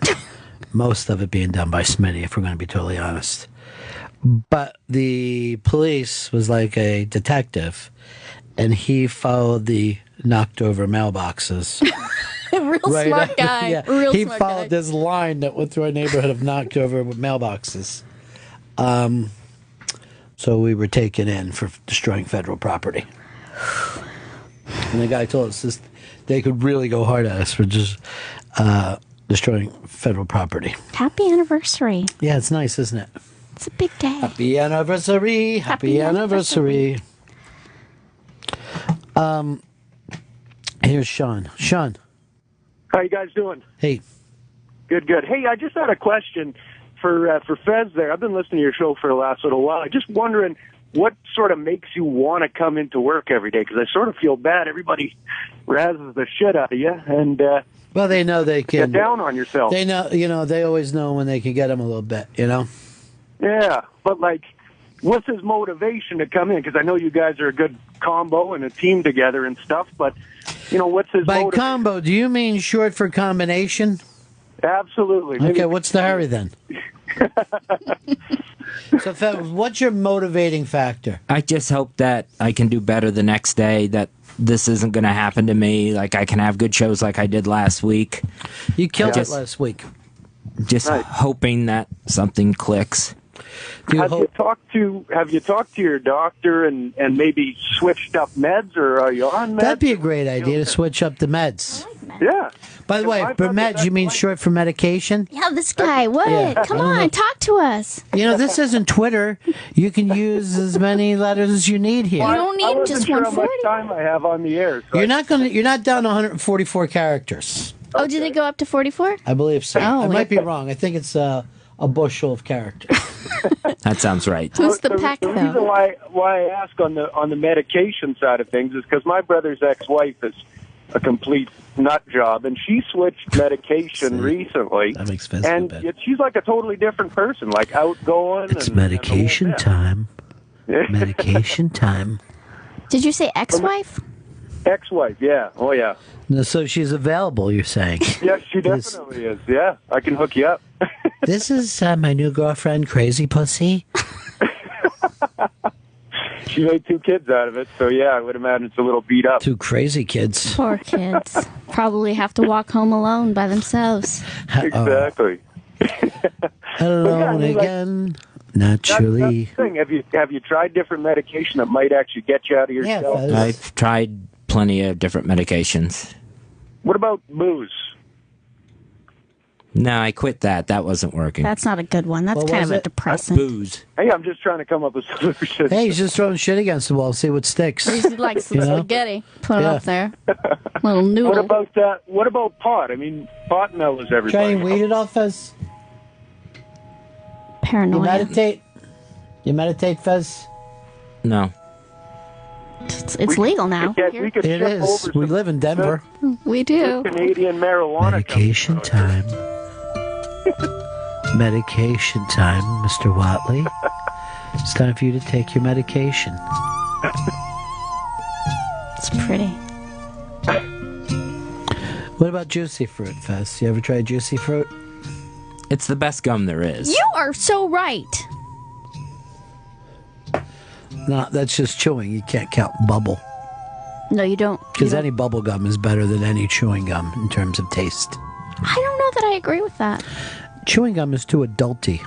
Oh, God, this is the second time I've been told I'm too adult. Mm-hmm. Today. So the other time is when you were making out with a child. Well, You're a little bit old for that. they're so cute with their little puckered lips. Fez, have you tried changing medications? You ever go on Tinder? What if you got out of that shirt? Maybe that shirt's a little depressing. We should burn it in effigy. Haven't With thought Fez of a way inside out it? of it yet. No, Ron. What do you mean think of a way out of it? To stop wearing it. What kind of thought would that take? Creative. No, just stop wearing it. Yeah.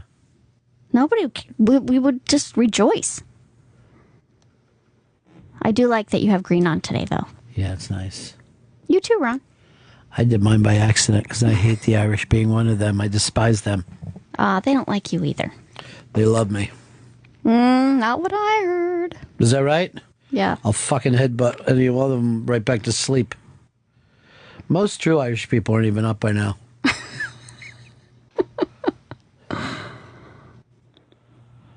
Oh, Jackie Martling just said, come see Jackie Wednesday, April 1st at the Cutting Room. Is he joking, though? Yeah. And then he write, a guy in Kansas City and he needs a job. He goes to the placement center. So fun.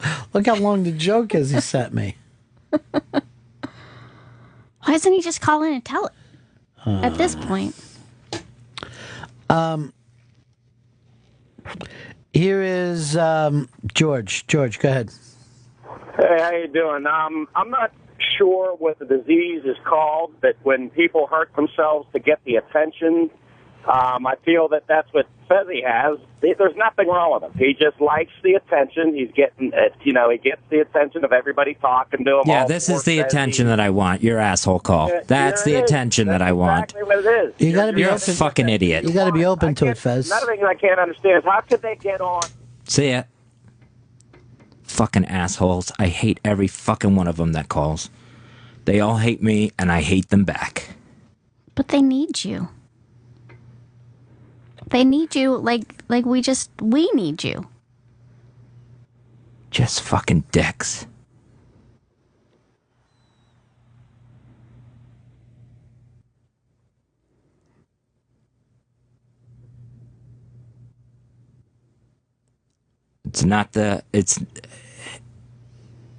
If I wanted attention, I'd do something else if I could. I'm sorry, I'm panicking. I'm not panicking so I could get George in Ohio's fucking attention. Fucking asshole.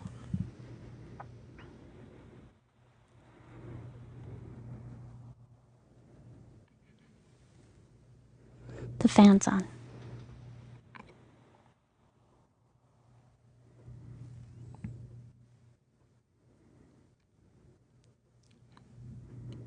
I don't have anything else to say to him.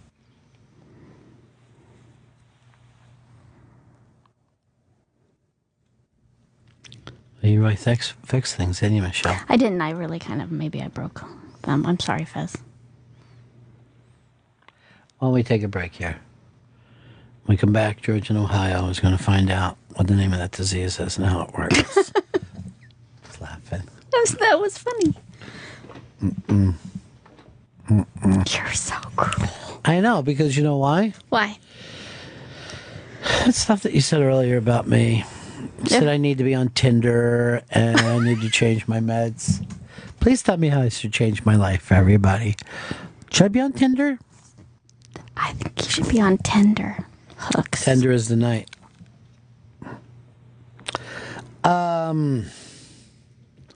Let's break. We'll be right back. Ron and Fez.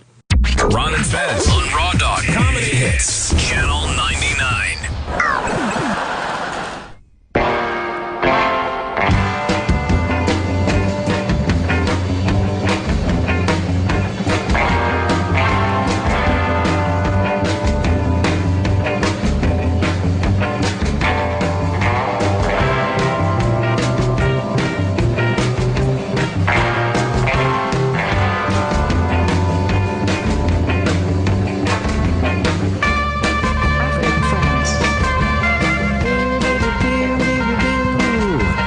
Yeah, buddies.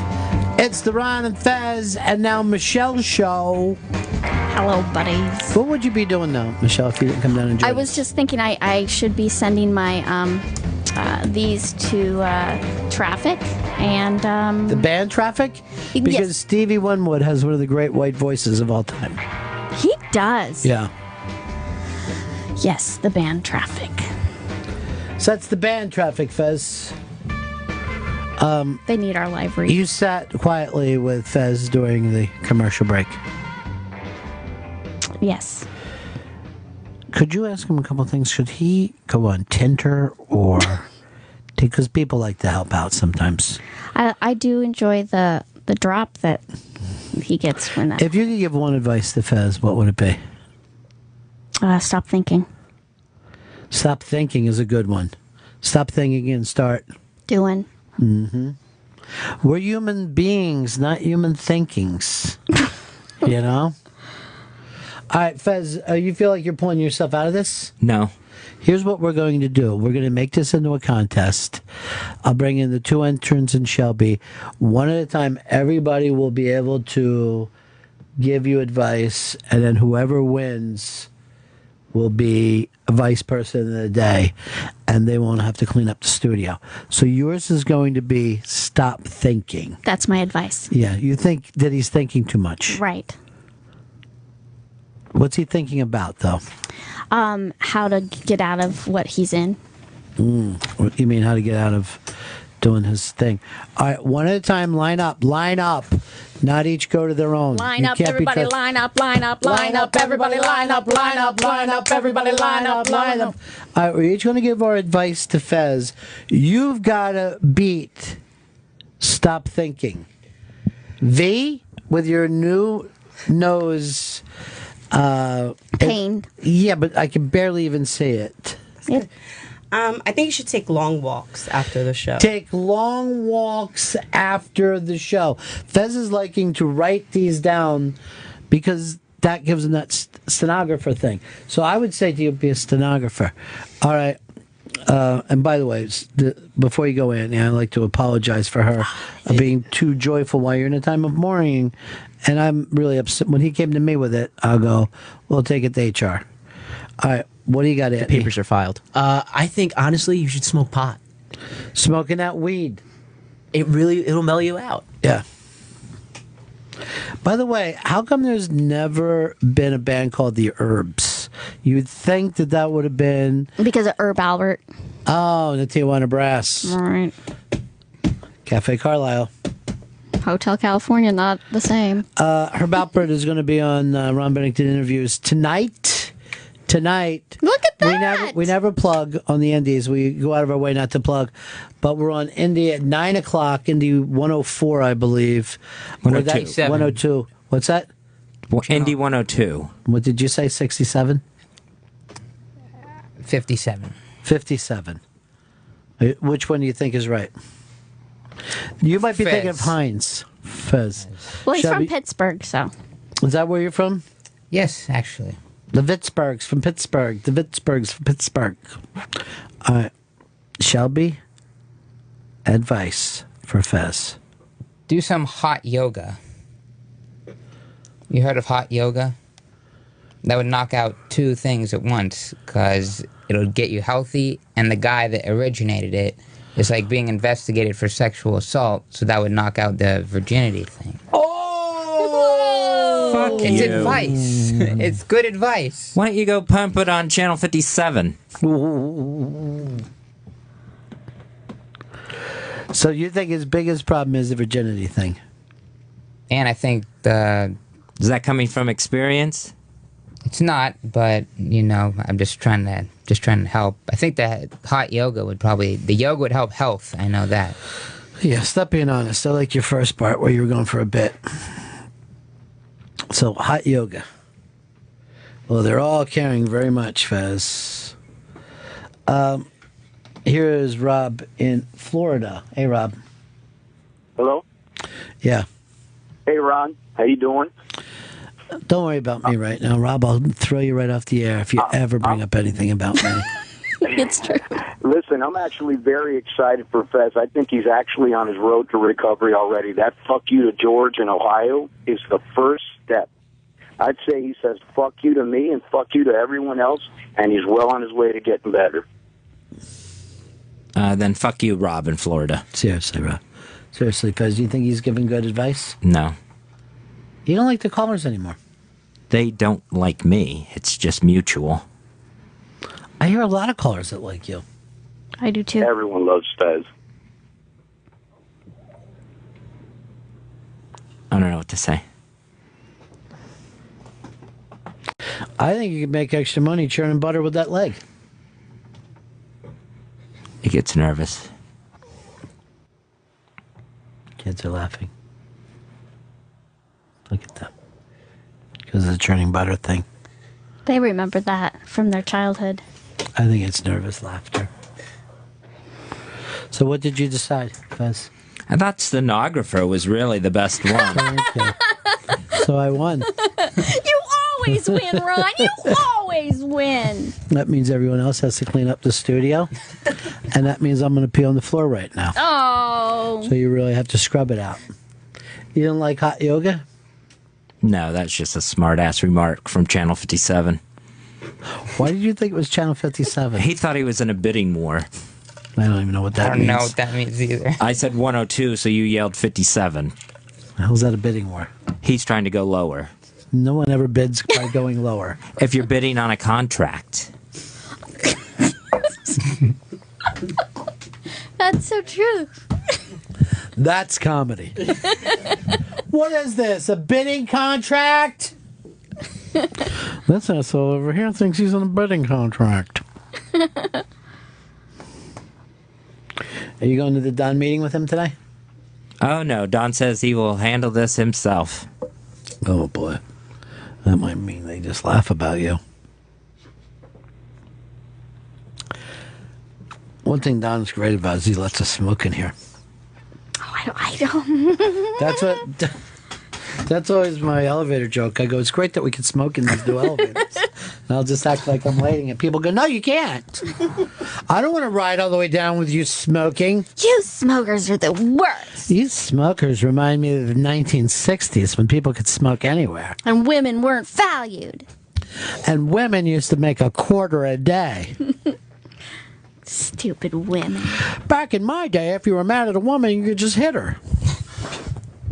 With a pack of cigarettes. Oh, you had so many. Jeez, Shelby. They were so cheap, though. You really could. They were $0.25. The good old days. The good old days were better, and we had Vietnam. So your kids could get shipped off and shot by Asians. Those, when you think about the Viet Cong, And I do. we all do when we're masturbating. But if you think about how comfortable they were, just fighting a war in their pajamas, no one has done that. And why wouldn't they? Yeah. I mean, the only other person I've ever seen fight in their pajamas is my sister.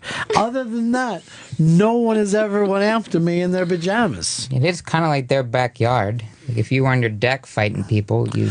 Why would it be on my deck fighting people, Shelby? Think. We got to make Fez feel better by the end of the show today. What if we do a thing, Fez, that we don't go off the air until you feel better? I feel great. You would do anything to get off the air.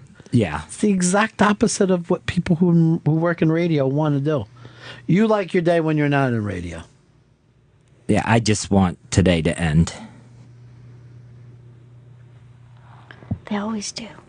Yeah, every day ends. Do you ever lay down at night to go to sleep and go, I wonder how many more times this will happen before I die?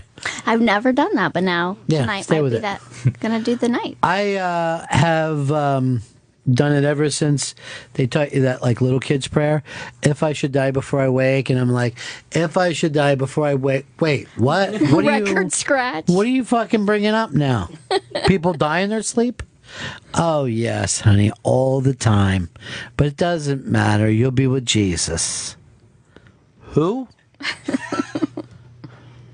When you're dead, you'll be with Jesus. I'm like, is he dead too? Because it's too dead for me. Let me just stay alive, like now, with you guys. Hey,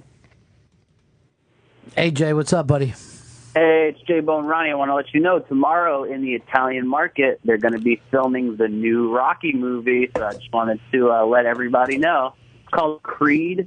Yeah. I think he trains the grandson. Wait, are you telling me that this isn't a thing about Scott Stapp and his wonderful band from the 1990s?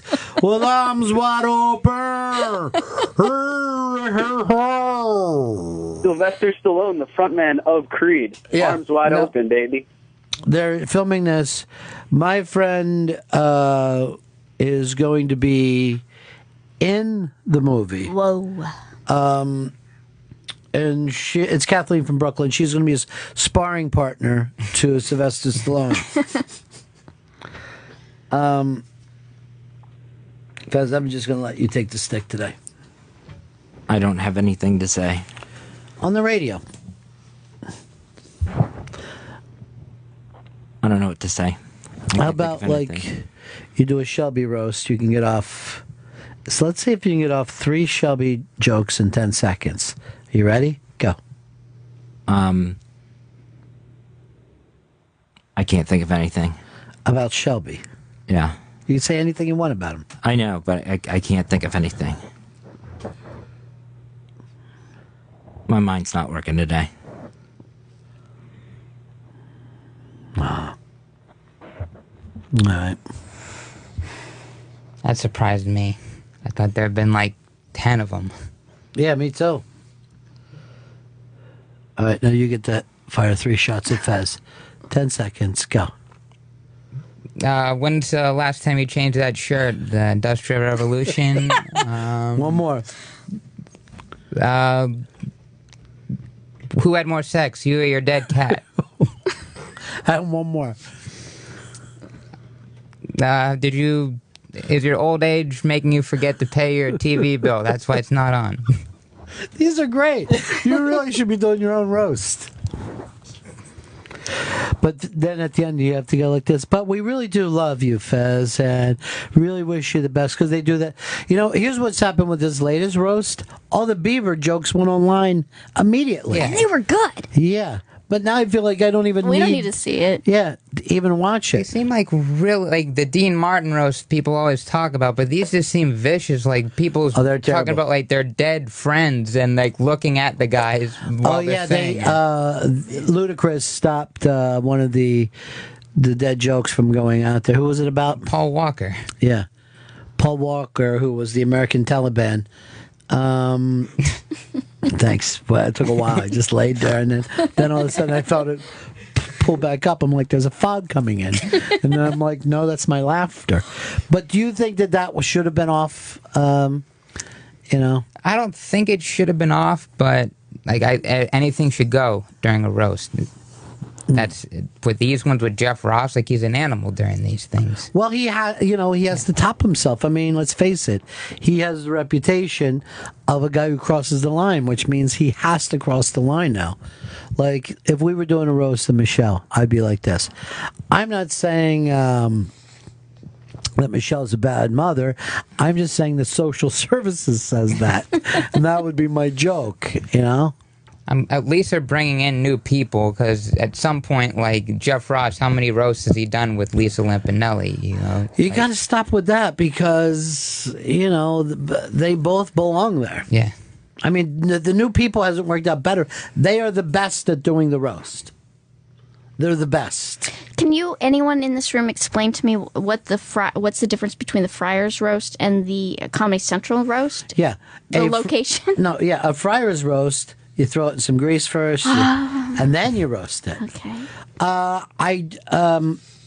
Anybody can roast, but the Friars invented it, right? Okay. So, like, we could do a roast here tomorrow. As a matter of fact, there's a roast that Jeffrey Gurian put on, and for Curtis and Kubi, and I think that's online, and he doesn't have to pay the Friars for that. So it's a payment, like. For it to be I mean, it's not, you know, you're not one of the Friars. Like, there's probably most of those people in that roast are not Friars. Right. At all. Okay. D in Texas. Hey, Ron. Hey, Fez. Hey, sweetie. Hey, I love Fez, and I want him to know. I think he's got some toxic stuff going on, maybe, with the show, but I love him. I adore him. He hates all of you callers. No, he doesn't. He's Yes. not. He just said he hates all the callers.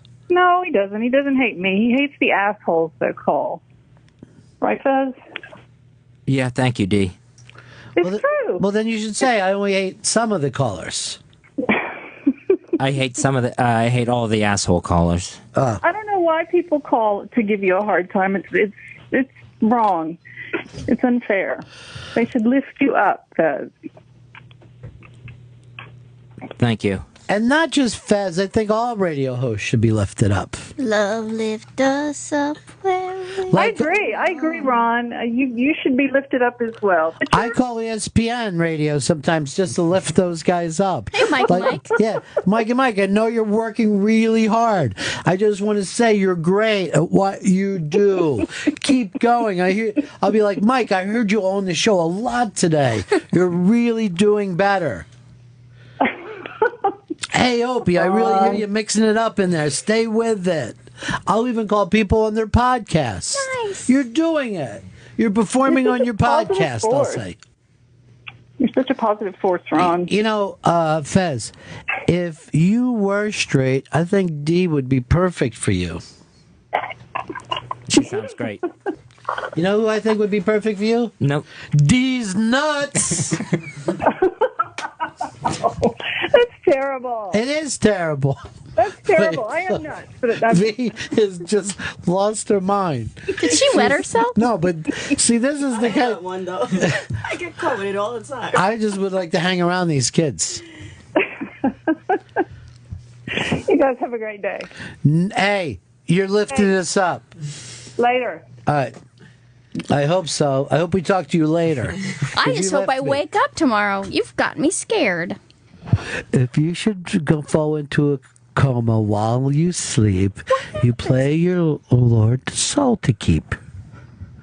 I go like, what? I got a soul? Wait a minute. I can't even feel my soul. Fez, you got it, buddy.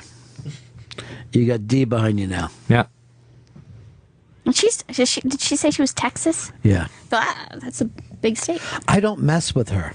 Because I don't mess with Texas. He recharges. I do mess with Alabama, though.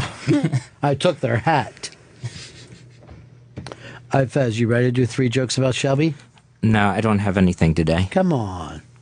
Just look at him and say some jokes. I can't see him for his lips. Okay.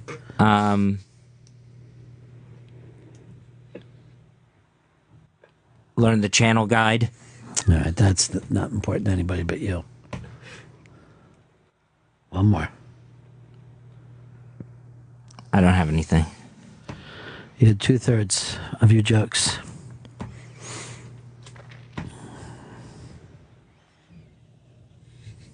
You ready to go back to Fez? All right. All right, go ahead. Nice mustache. Are you trying to be a extra in a Martin Scorsese picture? Which one? He only The Gangs of New York. But that's only one. I mean, he's done a lot of pictures. Just say the picture. Yeah, you wouldn't want to do Gangs of New York. Just be like, hey, I didn't know Gangs of New York is coming to Broadway. That would have been the joke.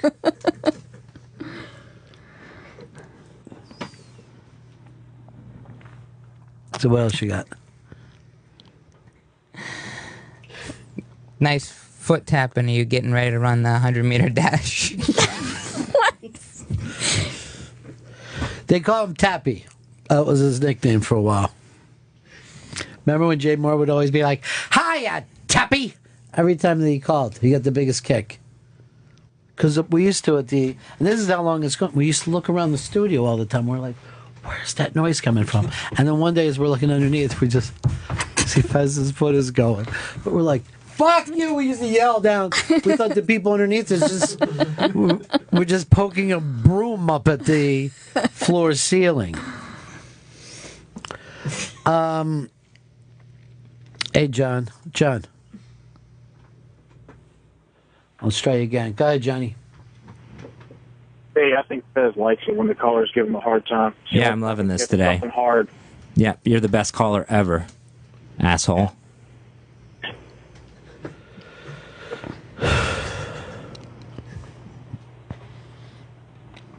You know what you might want to do, Fez?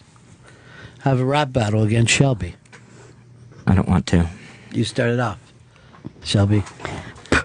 Oh, my name's Rappin' Shelby, and I'm here to say it's fun to rap in a gay shirt way. Your turn, Fezzy. I don't have anything. I can't do it. I'm sorry. I can't do it. I don't have anything today.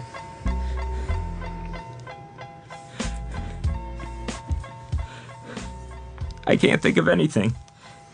What about that saying something about his shirt being no? I can't think. How about this?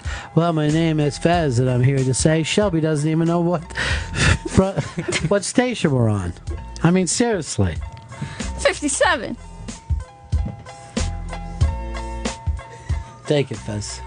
I can't. Boom, boom. Do, do, do, do, do, do. Look, V's loving this for real. 8 Mile. Yeah. No. Yeah. Oh. Oh no. You don't like 8 Mile? It's not from 8 Mile though. But do you love 8 Mile? Of course. Would you be able to rap if we want to freestyle? Come on, V. Blow it up. Let's see what I got here. What I got here? What All got? Everybody in the club look at V. Turn my headphones up. Let me catch a beat. No. All right. So this is for you, Fez. Not towards you, but for you. Nice. Okay? All right. I love my man Fez. He's always got the things. I don't know what things, but he got some things. He's always going at Shelby, which I can't stand either, but it's okay, because we're making it all way. That's all I got to say. Maybe Fez will laugh. I don't know. I love when you say, fuck you. So you should say it more often. And tell Shelby, go fuck himself, too. No. Yeah. That was the worst thing I ever heard. That's all right. Yeah. That's what happens when white people try to rap. Wait a minute. Now I lost money on that bet. All right, Fez, I'm going to give you a last word before we take off. Bye, everybody. That's the end of my show.